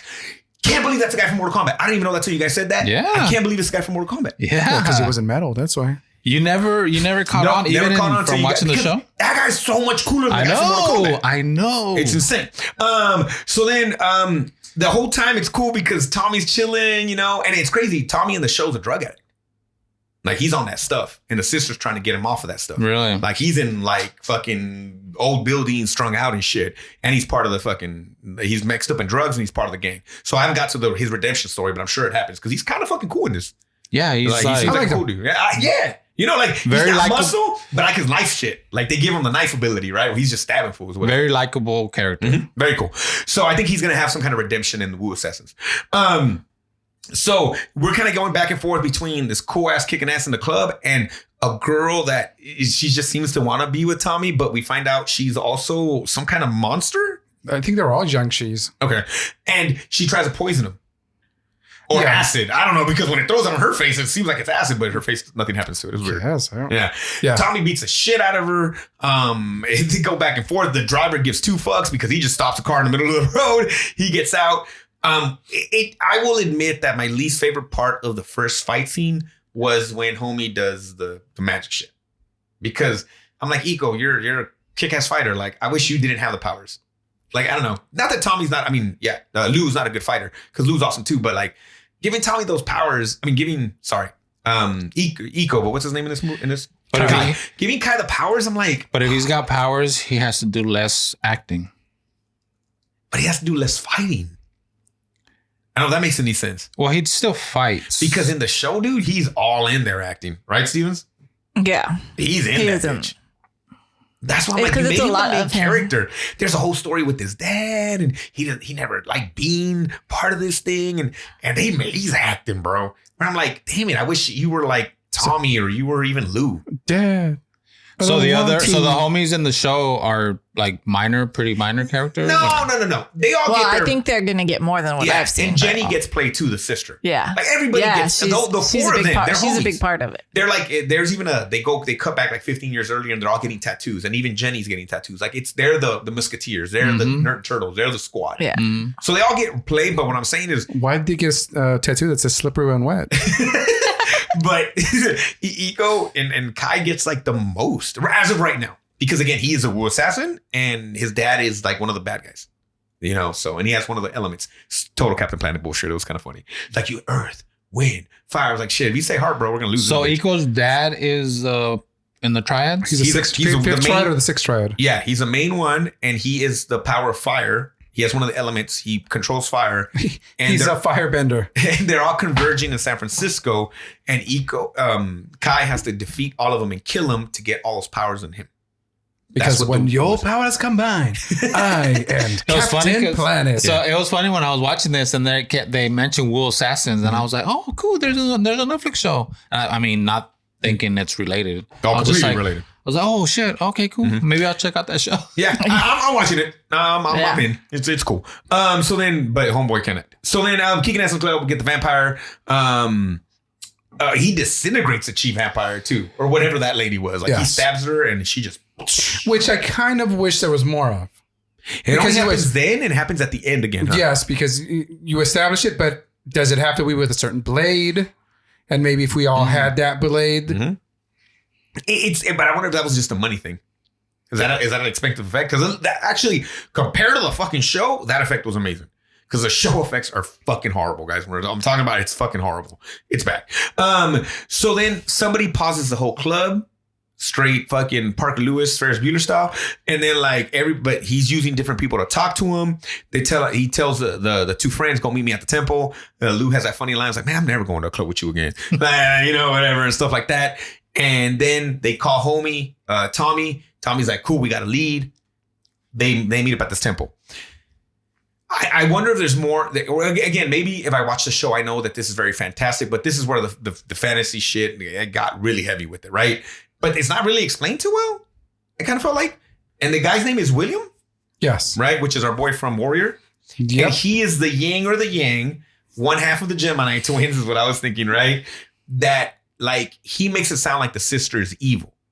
Wink, wink, right? And then his twin is Chaos. He's the one that controls, because he's the yang or the yin, whatever it is, right?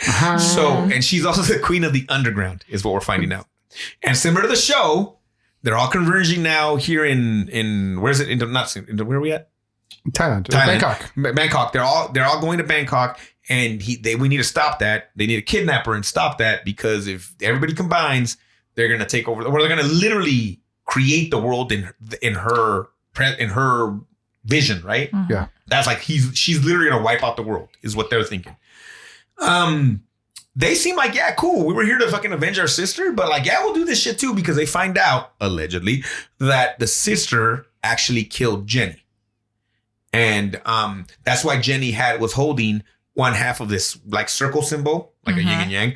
And they're gonna kidnap her, and now they're gonna kill her because, it is what it is. So we start getting a bit of the rift between them, because our boy Iko, he wants to do it by himself, because he obviously has the power of the Wu assassin.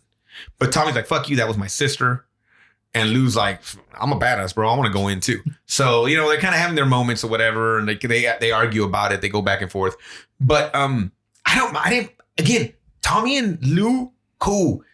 Goddamn, Kai, it was rough in all these scenes for me. He was rough. Stevens, you didn't care for his acting at all in this movie too, right? Or the show? No, it was hard. And it's cut to where he's not, he's not the greatest. He's not the best line deliverer. And Barker, you noticed something weird. He cooks in this thing because he's a chef, obviously. Yes, but he cooked in this we've movie. noticed that in his movies, he's always cooking. Yeah. I was gonna say in Triple Threat, right? It was he's cooking too. Mm-hmm.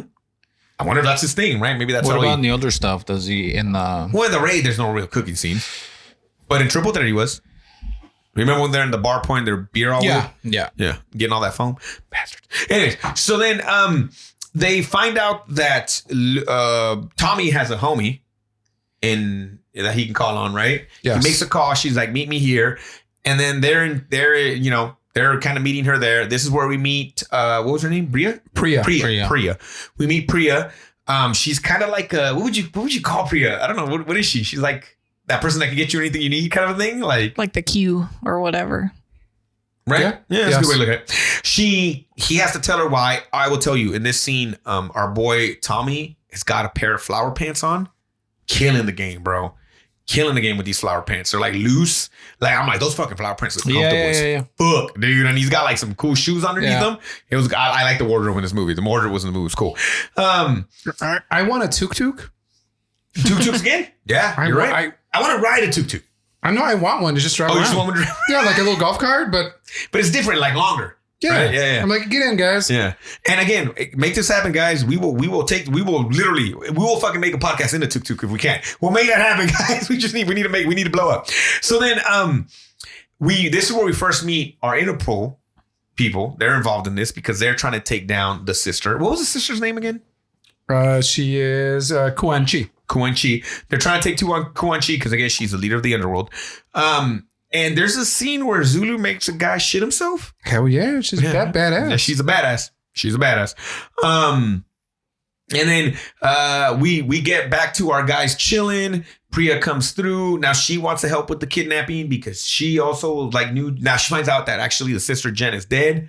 So she's like, "Fucking, I'm in too, guys." And they're like, "Nah." And again, the whole time, Kai's like, "Fuck you guys, bro. I want to do this by myself, man." But they're like, "Nah, dog, we're all involved now." So they're all going in.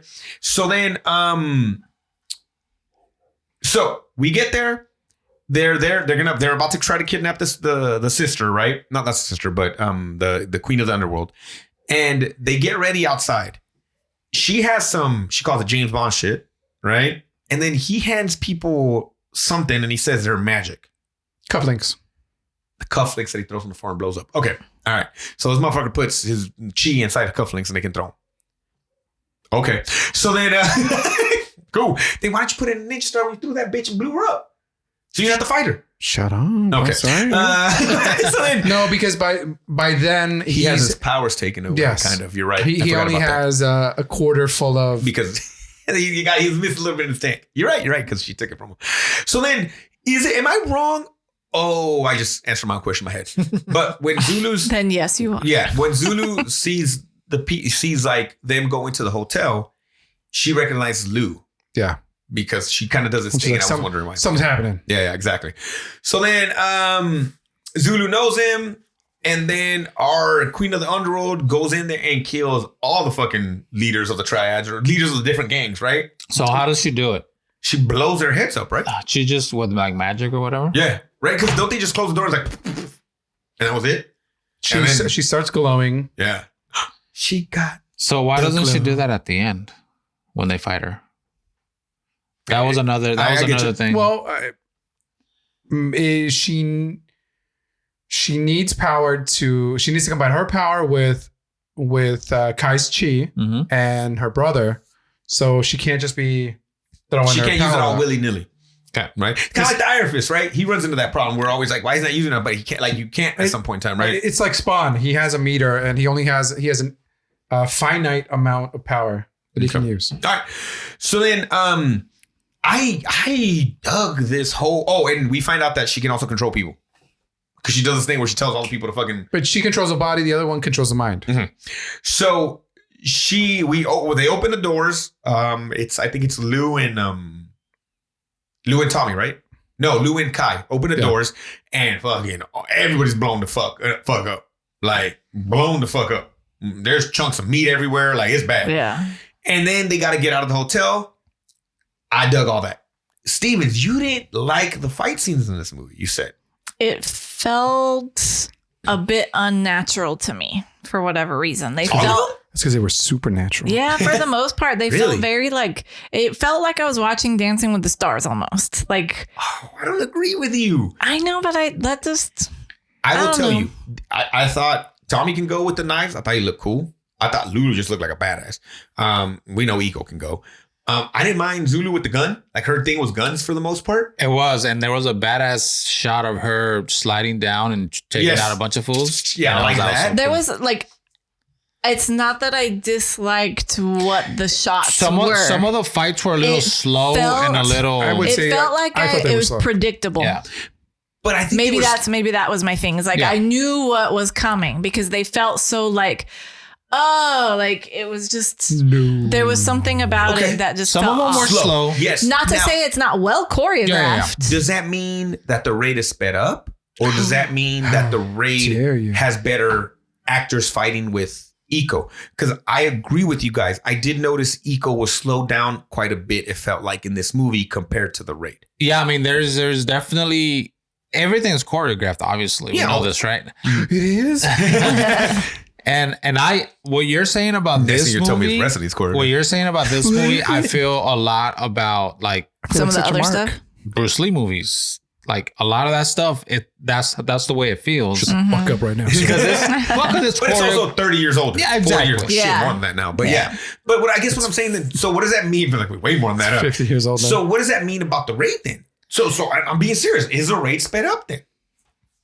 Because he looks at another level in that movie. He does. And there is scenes in this movie, I will agree with you guys, where he looks so much slower. But he's not even fighting main dudes where you could think they slowed down for. I think Lou looks like a better fighter in this movie than well, like Kai even does. when he was fighting the blonde girl. Okay, Zan. Yeah. Uh-huh. Like that to Who's me, in I the was show? like, Zan is her dad's number one like bodyguard in the show. oh, okay. So I haven't got that far. But like it just felt like I was like, okay. So like a bit unnatural. Not to say they weren't like performed well or whatever. Like I enjoyed the fighting, but I was just like, wow, like maybe I just watched too much. I don't know. Like I don't know. I did the hotel. I didn't care for the Zan Kai fight as much. I was kind of like, I thought that was gonna be bigger the way they built it up. To me, this seemed like a television production. Like this is a TV movie of the week. And so, really, even though with all those shots, though. But if you there are Netflix TV movie. No, but there's a lot of creative things happening in TV because it's so short form that you can experiment with shots. You can experiment with the medium. But it did feel like, hey, all right, we're done with the series. Everybody, we got a week off. We're going to go film this movie. We're going to Thailand. Okay. You're like, okay. So maybe it's a time thing more than it is a. And so maybe they're shooting. Maybe they're shooting it in the TV style and not necessarily movie style. So he's a little tired. It's been a long day. These fight scenes are taking like a lot longer than. I don't know. I felt it was slow. I can't answer your question if the raid feels slow or the raid is intentionally sped up. But we do know that they undercrank to make actors look. They've been doing it since Bruce Lee and the Shaw Brothers. Yeah. So that's nothing new. Yeah. So then we get. I enjoyed it. I like the gun stuff, the knife stuff. The I think at one point Lou has like a bow staff kind of or staff. Would you say they're not as visceral as the movie we watched last week? Right. Yeah, it's a lot less hard hitting than Lady Blood Fight. So Blood Fight. To me, that I think that's also the TV kind of aspect of it, right? Like we can be a little bit bloody, but we can't be super gory like this. Although now on cable, you can do what you want. You can do what you want. They get to the part where Lou finds a car key. Who leaves their car keys on the fucking dashboard like that? Whatever. Not even like you can. I would have believed more, but whatever. They're on the dash. Fuck it. They start driving around. I felt like that was more like the valet kind of thing. Okay. Yeah, it was a valet. I would have enjoyed more if he would have just ran by and grabbed the key. But whatever. It is what it is. But whatever. So then they break Kai at this point. No, sorry. Tommy and Zulu out of the hotel. They're all driving. We get this kick-ass parking lot drive scene where the fucking... it just looks cool. There's just some really cool shots. They're driving out of a parking garage with multi-level. Yep. So they're working their way down, getting chased by people shooting at them across the street, the alleyway or something. Building next to that, Eco, what's his character's name? Kai. Is fighting on top of the... Kai's fighting Zam. And the camera is just doing this thing where it's just going, it's going back and forth around. And it's well done. Well done. So then we get maybe after we get some shooting through bullet holes of a van, which I thought was kind of funny. They're like they get back into the van, everybody's dead, so the whole Interpol crew's done. They're trying to drive away, but they get chased into the city street. They're surrounded by people with guns, so they start grabbing guns and shooting through holes in the thing. They blow up the van. They kind of sneak away. They're hiding in the street. No, fuck it. They can't hide anymore. It's game time now. I think this might have been my favorite fight scene in the movie. The cleavers with the Kai. He looks so much faster with the cleavers, and I think he did throwing punches at times. Is this when the Eminem song hits? I can't remember. I think so, though. But they're all hip-hop songs. It's fucking cool. Yeah. Or at least hip-hop. This might have been the one where you think is Run the Jewels. I think so. Yeah. The person that I think felt the most unnatural fighting to me was a girl. Priya. Yeah.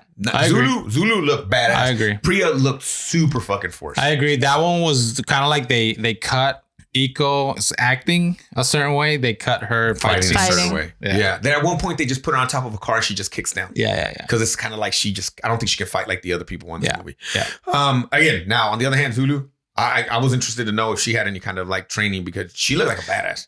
But she looked more like a fighter, not like a martial artist. Yeah. She did well with the guns, but even when she fought, she looked good to me. She just looked like a badass. I think maybe she's just more of an athlete and she can just do things. This is Priya's second thing. Ooh, what's really? First? Yeah. Acting wise, she was good. She's done Fistful of Vengeance and then Zoners, which is filming right now. So this actually was her first thing. Oh, wow. Very cool. Okay. Cleavers were cool. At one point, she comes up with the idea of getting on a boat. They were like, everybody hated the idea. And they're like, fuck it. That's a good idea. They get on these boats and we find out they go to Priya's family where she's originally from, which is a little like port town. I don't know what you want to call it, right? Well, it's deep in the supernatural. It's the town from Jungle Cruise. It reminds me of the queue. It reminds me of the queue on Jungle Cruise. Literally. And they remember in that movie when they get to the village. It's like a little supernatural town. And then by the way, this location is so fucking dope too. And the way they shoot it, treehouse. And the way they shoot it, and like certain shots. There's a boat chase too. Sorry, I forgot about that. That was right before they get to that. Yeah, there's a boat chase, Fast and Furious in the water. They get through that. It happens. There's fucking. This is not the last time we're gonna mention Fast and Furious. It's not. It is not. It is not. You're right. And then they get to this town, which is protected by the uncle, who was also deep in the supernatural, Walter Mercado of the neighborhood. And he even has like a fucking gateway to the city or to the town where you can't go. Is it a town or is it just like a big ass fucking treehouse? It's a giant treehouse. Yeah, it's not a town. It's an Ewok village. What would you call it though? It's like a treehouse. Village. Thank you. Village. It's just multi-level and there's just a bunch of people that live there. You're right. And Walter Mercado of the neighborhood has it protected by his little gateway and stuff. And then for some reason, Kai does a cool sliding effect when he walks through it. I didn't fucking know why that was necessary. But whatever. We find out that the uncle is all about this shit. About the Wu assassins and everything. And there was an interesting... there's a scene where we find out that Tommy actually has... The uncle does a good job of explaining everything. Mm-hmm. Quickly. He's exposition uncle. Yeah, it's a great way to put it. And he basically lets us know that bullshit, the brother isn't a good dude. He's half of the evil. Like they're a whole together. They're evil. They're actually looking for the second half of his necklace, which at the beginning he asks for it. And the guy's like, oh, I don't have it. I'll give it to you later. But we find out, no, he's wearing it. He shows that the uncle starts tripping, like, what the fuck? And then he's like, I'll just destroy it. He tries to stab it. The whole table blows up. Lou's like, you put some shit in my drink, homie. He's pissed off, which I thought was fucking funny. Like, he's mad about his dinner, but anything else. And then Tommy's like, I'm going to go my way.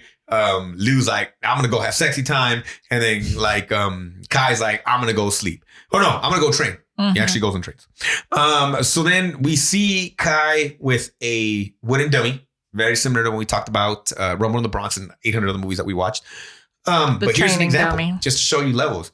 When Jackie Chan hits that wooden dummy, fucking insane. When Iko hits it, that's all right. When Jet Li hits it, no, it's not Jet Li. It's Donnie Yen. Donnie Yen. No, not is it Donnie Yen? Yeah, Donnie Yen and Bester. Thank you. When Donnie Yen hits it, crazy. Mm-hmm. I don't know. But I don't think this was a scene. This was just like we need more exposition. I get it, but it's there. just fucking hit the shit out of it for like 20 seconds. He was tired. and maybe that's what we're seeing. Mm-hmm. Like you said, they shot it in a way where it was kind of like long ass days and he was just fucking dead. Yeah, because I get what you're saying. Is like he's there, it's there, like show off. And just that's it. Like what did Jackie Chan hit it for like 5 seconds? Yeah, it's really not that long. Yeah. It's not long. Now the Donnie Yen ones are a lot longer, but Jackie Chan's is just like obviously it's there, show off. Yeah. But anyway, whatever. The uncle talks about him like, you know, he knows that he wants him to, like the uncle gets that Kai wants to just leave and do it himself. And he even tells him there's a Jeep right there, bro. Get the fuck out of here. Mm-hmm. Like, you know, I don't want you to hurt my niece. I don't want you to hurt your friends. You know what you need to do. Go do it by yourself. At this point, he's still like, I'm going to do this on my own.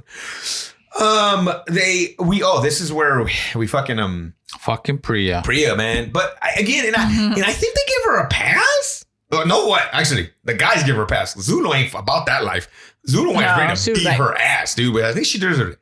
So we find out that the yin and the yang talk to Priya. Priya talks to Tommy and lets him know that the reason she left the village is because her family died because of a flood.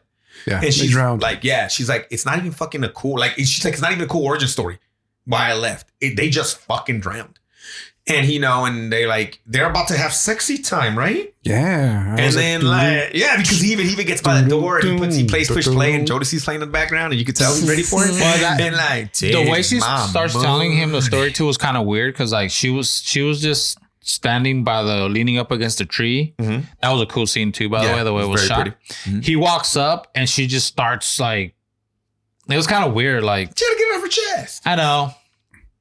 But she was ready to go after that till she hears a voice. Yes. Which was kind of weird. It was weird because once I'm walking up the stairs, bro, I'm fucking closing the deal, dog. Like that shit's gonna happen. Yeah. I could have talked to this voice after. It was weird that he like walked in without her and like shut the door. Mm-hmm. And then he was at the door. Like, leave the door open, my dude. No. She got a knife. He was gonna do the reveal. He's playing hard to get. No. He was gonna have like shirt off. Part of the game is just double Chico ready to go. Like it's part of the thing. At the same time, Zulu and fucking Lou. Let's see. That's the other. On the other hand, Lou closed the fucking deal.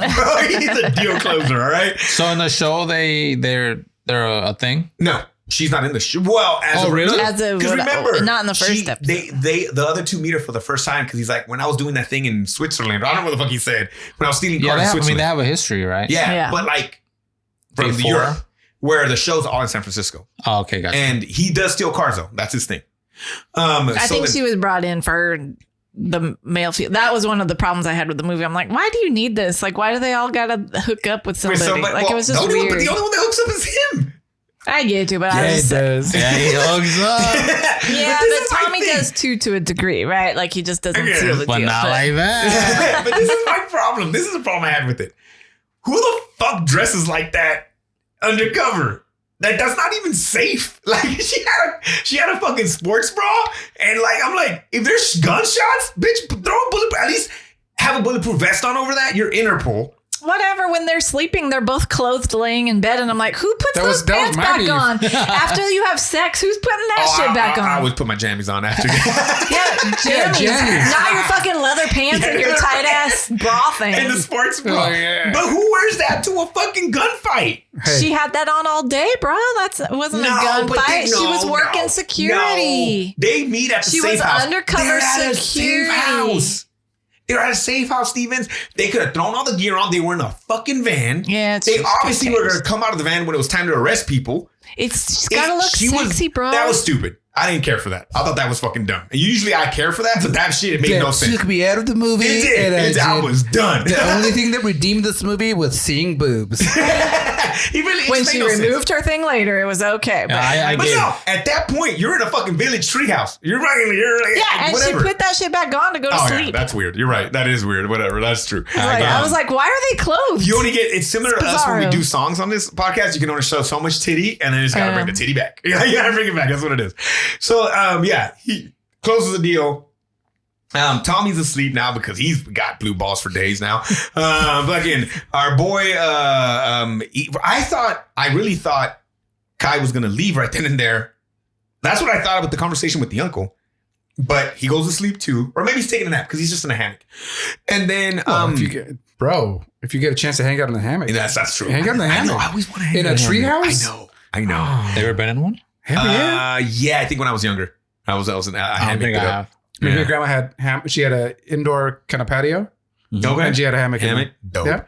So then this is where Priya gets the message from the yin and the yang. And they basically say, look, if you betray your homeboy, we will legit bring your parents back to you.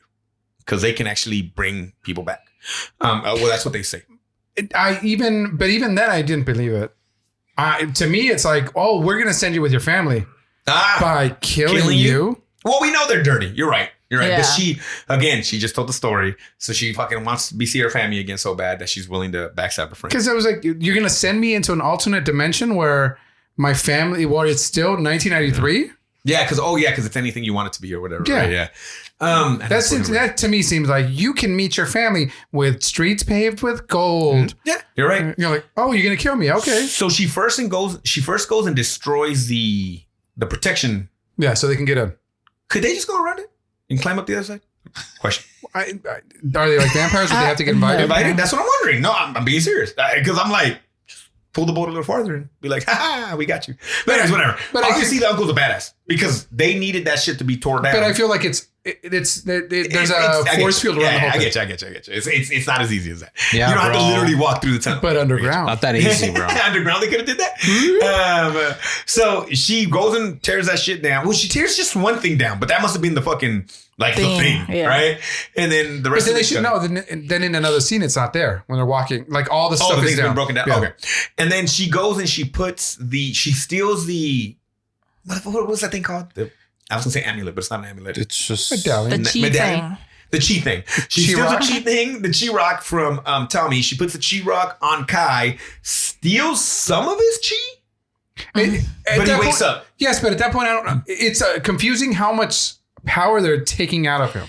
I don't like any of the supernatural stuff in this movie. Yeah. I shouldn't say any because I do like the killing of the girl and then she disintegrates. Any of the stuff was supernatural with Kai. I didn't care for it. I feel like more of those goons should have already exploded. Yes, and then I like the supernatural goons, the twinsies because they had their symbols. I like that shit.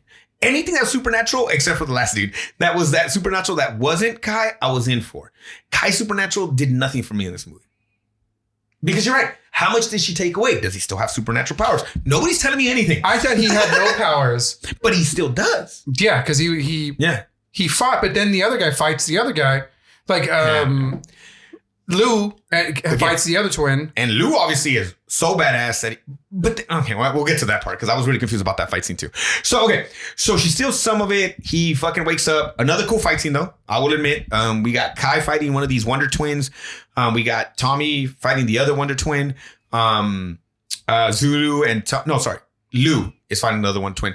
Tommy and Zulu are just beating the shit out of bad guys and stuff like that. Super cool. Again, really cool fight scenes. Those Wonder Twins have powers.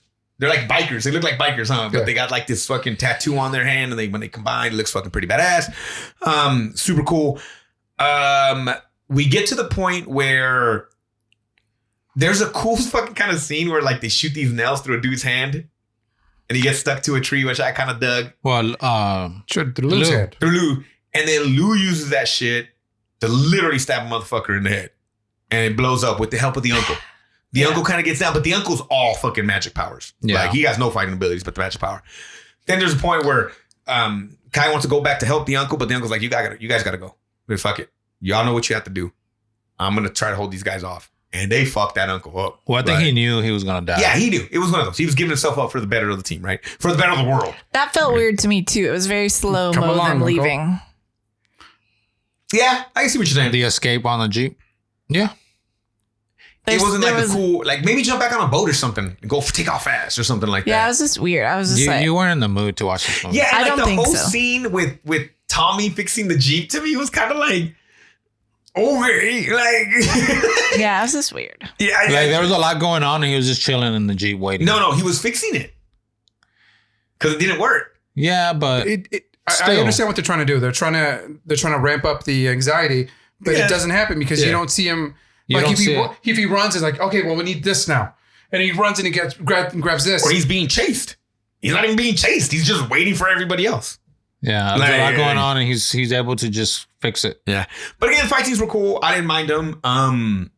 Again, Lou stand out for me in these things. Like he kicks ass, and I think Zulu got down too. She had some cool shooting. He gets better throughout the movie too. Yeah. And Zulu's just getting like shooting fools, like pretty cool. I like her gun shit. I thought it was pretty cool. So then they get to the temple barrier ground. I don't know if this explained to us. It looks like they just stopped and they're fighting. Oh, wait, sorry. Before they get to the burial ground, they stop somewhere. Yeah. And they have a big fight. Sorry, I forgot about that part. Yeah, they have a big fight. Oh, yeah. In the middle of parking Zulu lot has to basically be like, hey, shut the fuck up. You stop being mad. No, he tells Tommy, you need to stop being angry. Lou, stop being a fucking show off, you fucking son of a bitch. Yeah. But sexy time. And then what did she tell? She says Hulk smash.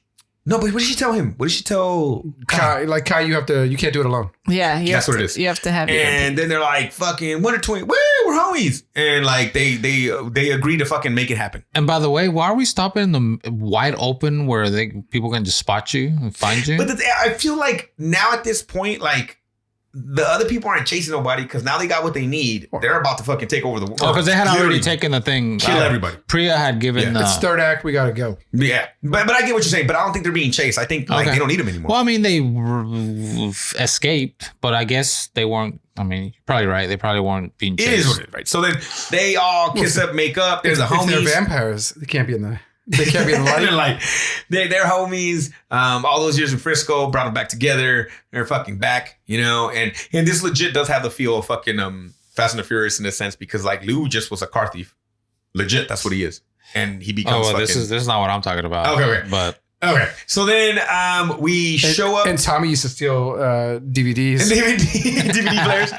So then we get to this burial ground or wherever they're gonna bring all the fucking. It's like some sort of excavation site, but it's also inside of a factory. Yes, that makes sparks. Yes. And then we get the first fight scene between the sister and Tommy.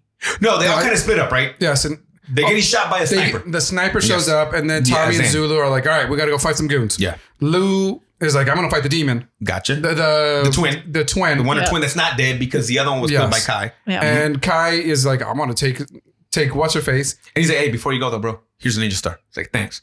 And then he grabs a ninja star. And you're right. He should have done the gambit powers and then and blows her up. But so at this point, it's unclear because she's like, true. "You have the power. You have to use it." But he like wants to say, "Hey, my power's been sucked out." That's a good point. He might not have the power at the point in time. So then he fights then, and then Tommy and Zulu end up having to fight the sister. Yeah. The queen of the underground. Quan Chi. So they're all happening at the same time. Cool. Again, didn't mind these fight scenes. I was just a little unclear. So at one point in time, a cool ass fucking death scene. The way they do it, Zulu literally just snaps the neck of the sister. Fucking looks badass. Mm-hmm. Then Priya's like, "Hey guys," and Zulu's like, "Fuck you, bitch." And I was like, "Yeah, as you should be." Yeah. But then they told me about my parents. Who the fuck did what? Like, Tommy kind of like too easy. Yeah, way too easy. I think, right? Well, the blue balls are. I mean, they're powerful, bro. Yeah, but at that point in time, even more easy. Like, hey, she should have been like, "You betrayed us, and you gave me blue balls." That's what he should have said. Listen, Lando Calrissian maybe gave up Han Solo in a block of carbonite, and they forgave him. Chewbacca did choke him out a little bit. We didn't even get. I guess she did. I guess she went for it. Did she grab her? No, they forgave. They forgave Shaw. You know, always bringing it back. So whatever, they forgive her, and then the sister does the Undertaker. Yeah, and gets up. Yeah, and now we're fighting again. My question is it because they used her own staff on her that when it stabbed her through the mouth, she disintegrated? I think so. So because that wasn't really. I was like, wait, why did she die this time? Because she have not like. And that wasn't clear. It's like if you had a special kind of metal that it's silver, boom, that's what kills them. Yeah, you're right. Then we see Kai beat the sniper, which is also again his dad's number one bodyguard in the show. And he uses his bracelet. Yeah, that was given by the uncle. Yeah. So basically, like it made her not be able to use that arm. Right? Yes. And then he takes advantage of that, kills her. Oh, does a great snap of the neck, like on a ledge kind of a thing. That was pretty gruesome too. Is that why at some point he's only fighting with one hand? Did you notice that? Well, the uncle gives it to him and he's like, I can't use my arm. And he's like, it's kind of funny. Whatever, blah, blah. And he takes it off. I don't know. He gives it to her and she like, her arm goes down. No, at the beginning of the club, you're right. That annoyed me. He tucked his hand behind him anytime he used magic. And he's fighting with one. And I was like, he better not fight like this whole fucking movie. But he never does it again. No, because that was given to him by the uncle at the village. But why? So why did he just? Because it looks cool, I guess. I don't know. I didn't care for it either. I know what you're talking about. That was at the very beginning with the club, and I was afraid he was gonna fight like that the whole movie. And I was like, son. Yeah, it just came to my mind. I was like, it was weird. So then, they kill the spear in the mouth. We got a Rick Rude neck breaker on the thing. So then Lou. Oh, this is where I'm confused. Lou defeats, is literally choking, hanging the guy, the twin, and then the twin teleports down to Lou and knocks him out. Yes, I thought he had blown up like the other vampires. Yes, same here. And then I was like, who the hell's that guy? Yeah. It's like, is that the same guy? Right?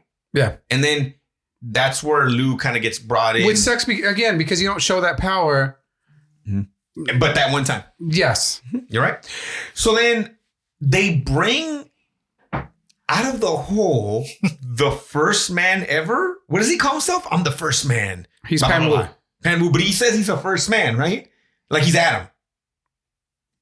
I guess. Whatever, so right? This isn't William Pan?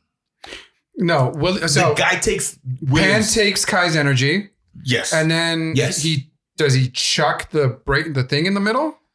And that causes the dude to come out. I don't know why he comes out. But then that guy takes his body. Yes. William's body. But can he remake the world in his own vision if the sister's dead? Yes, because they just needed the bracelet. I mean the thing. I answered my question, sorry. Right? Now this was confusing. So it wasn't him. So it was a whole different person. Yeah, because he was like, I'm the first man. Yeah. Because I thought if they combine, I thought it was him. If they combine their power, so the bracelets are each other's essence, right? He has his sister's essence. Mm-hmm. They connect it together. Mm-hmm. They steal Kai's energy, and then they can unleash this God. Oh, so he can still do the thing to the earth because he's the God now. And again, another thing that's weird in the show, I just thought about this. In the show, they make it a point to tell you that Kai takes the form of anybody he wants because he can hide himself as a Wu assassin by being different people. So in the fight scenes, it's different people doing the fighting other than Kai sometimes. Oh, that's so smart. Yeah. That is so smart from a production aspect. That's episode 2. And a story. I was like... So at the episode 2, you see this old man that's bald-headed. Kind of looks like a Gordon Liu, almost. I'm sure it's not him. But like that, like 40s. And he's kicking ass. And you're like, what the fuck? And then you find out it's him. In the first episode, you see, like when he looks in the mirror, he sees a when he's at the monk hospital. or whatever. Yes. So, and I was like, so he does have the monks inside of him or whatever. Oh, yeah. And that's why they're bald-headed. That makes sense. But why does that never happen in the movie? Yeah. Does everybody know who he is now? Or maybe you have to finish the thing. You might lose it, or it's. I just thought that was interesting. I just thought about that right now. It's too Deus Ex Machina. Like it's too easy a cop out to get out. Okay, I was just wondering. So then the first man comes out. He controls Lou, and now Lou and Kai fight. And this is a fight scene that you loved. Yeah, this was so dope. It was, and the angles it was filmed in a certain sort of way. Explain to people how would you explain that fight scene? Well, they're called Dutch angles. Oh, is that what it is? Where you tilt the camera to one side, and so, but then in this case, they follow the character, and they're like, they cutting back and forth. They go from a certain angle, and then as they're fighting, as they're moving with the fighting, the camera switches angles, holds it, and then keeps moving towards different angles. Yeah, like kind of around the fight. Yeah, and up, down, this side, the other side. Music's fucking killing in the back. The music is kind of going with it. Yeah, I don't remember seeing anything like this, honestly. And I hate that this was wasted on this movie and it wasn't used like in something, I don't know.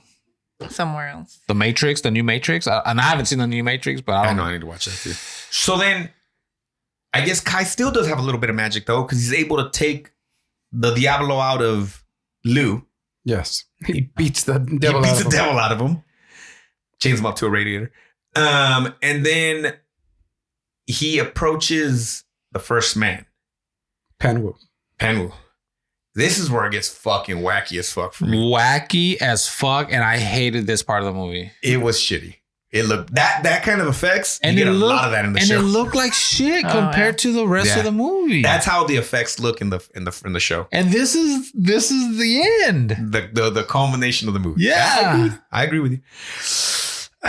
So the Panwu and Kai and there's Lou a circle on the ground. fall into the circle. Yes, they go into the circle, and it's almost. It looks like when Thor is going through the Bifrost, and there's a shiny tunnel of light. Yes, coursing down, moving. Yes. So it's almost like light speed. This thing's happening, right? Yes. Hyperspace is happening, and so Panwu is in the middle, and he's fighting Kai. And Kai's holding onto a rope, so he can't really fight him. Mm-hmm. I think this might have been better if once they go through the hole, they are now in the netherworld. Land. They're in the So Doctor Strange.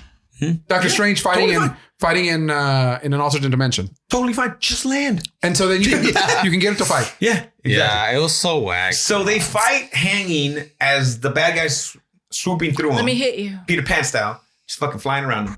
And at one point, he finally hits him with the death touch, right? And at the same time, Tommy and the ladies are pulling them up, and they pull them up out of the hole. Yay! And then it's over. We did it. We did it. This is the ending of Lady Ghostbusters. At the end, they have to they open up a vortex. I'm trying to remember that movie. They open up a vortex using Echo 1. Okay. Like exploding. Okay. And the ghost gets sucked into it. Okay. But then he grabs one of the girls, and then Melissa McCarthy has to jump in after her. Okay. Or the other one. I don't. You explained the end of this movie right now. No, the end of the movie. The end of the movie is a total fucking Fast and Furious ending. Shut up. It's even worse than that because it goes to the netherworld. Like, you know what I'm saying? Like, at least this is still grounded in Earth in some way. Well, shit, never mind. They went to space. No, but I'm saying at the very end, just like when they're at the beach. Buddy, people can go to the beach. Oh, yeah. Yes. Oh, sorry. I forgot about that. Yes, they're at the beach. They're play fighting. How can you forget this? This is... Yeah, you're right. They're drinking Coronas. Coronas. Me back in with this scene. They're drinking Coronas, and they run into the water. And I love how it's about family. Everybody jumps into the water. He's like, "Nah, I'm cool. Yeah. I'm gonna just." You know why? But they even said we're a family. Yeah, they talk about family. You're right. And I totally feel families aren't exclusive to Fast and the Furious. I totally feel if this gets enough views, I'll make another one. Or another season of the show. Look, whoever made this movie did a fucking awesome job, I feel like. Visually. Has that person made Royal Rainier? Has he made more movies? Oh, yeah. We have anything else by Royal Rainier? Because, it looks good. So is this who we attribute? Is this a director? Or is this a cinematographer? Or is it the music guy I think killed it. Yeah. did a good job. But again, the show does that too. The show does what Warrior does. Warrior's good too in that way. They'll play a lot of like some kind of, we don't know who it is, but like an Asian hip hop group, but the beats go. Yeah. But I think ultimately he's the one in charge. So he's the one that everybody else interprets. He directed a Halo. A Halo episode? Yeah, it's on his known for. Oh yeah. As a director. Homecoming and Emergence. 2 episodes. Homecoming and Emergence. Homecoming and Emergence. He did Inhumans. Which ones are those? Don't knock him for that. Inhumans is what? Is that Marvel show nobody watched? Yeah. Oh, okay. The one they're like, we're showing it.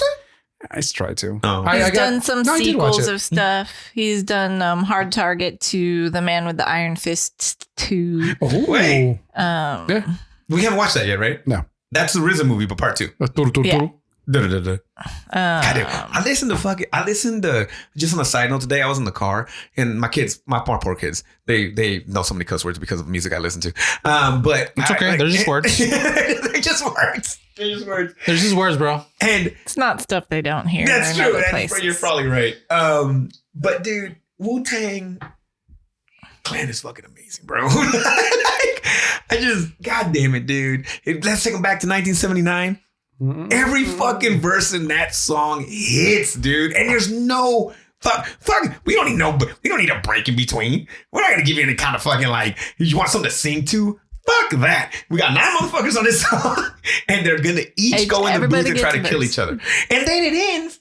It ends with the ultimate fucking Gemini twins, Raekwon and Ghostface, just going back and forth. It's just fucking amazing. Oh, fuck, I love that song. Sorry, guys. Fucking Wu-Tang's the greatest. Anyways, episodes 3 and 4 of Halo is what he directed. And you haven't watched that yet? Yeah, 3. 3 is that Cortana one, right? Okay. 4's today. I didn't like that Cortana one. Sorry. All right, let's finish it up, guys. Okay. Finish strong. Scorpion King 3. It's a lot of sequels. Like it's all sequels for The him. Marine 2. Ooh, is that the one with not because Marine 1 was Cena, right? Part 2 is with RKO, Randy Orton, I think that's what it is. All right, so end of the movie, literally family, you're right, on the beach, but instead of a backyard in LA, they're on the beach. Might as well have been drinking Coronas. It was it. Enrique, would you tell people to watch this movie? I would say yes. Okay. I think it's it's a marvelous fucking cinematography. Bro, you get to see Zulu's yeeks. Yeeks. You're going to see all the Zulu. Well, not all the Zulu, but you're going to see Zulu. Abarca.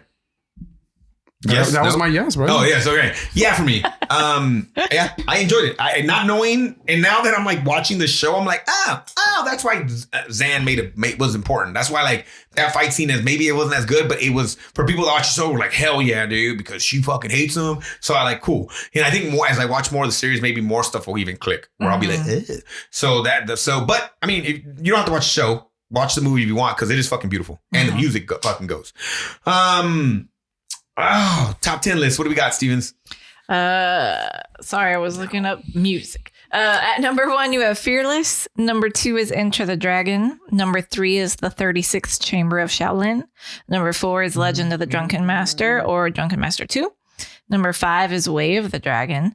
Number 6 is Crippled Avengers. Number 7 is Crouching Tiger, Hidden Dragon. Number 8 is Fist of Fury. Number 9 is Iron Monkey. And number 10 is Kung Fu Hustle. My God. Again, not a knock in this movie, but I can't put it on top 10. No. I'm not putting it over. No, it's a fun movie, but yeah, it's not.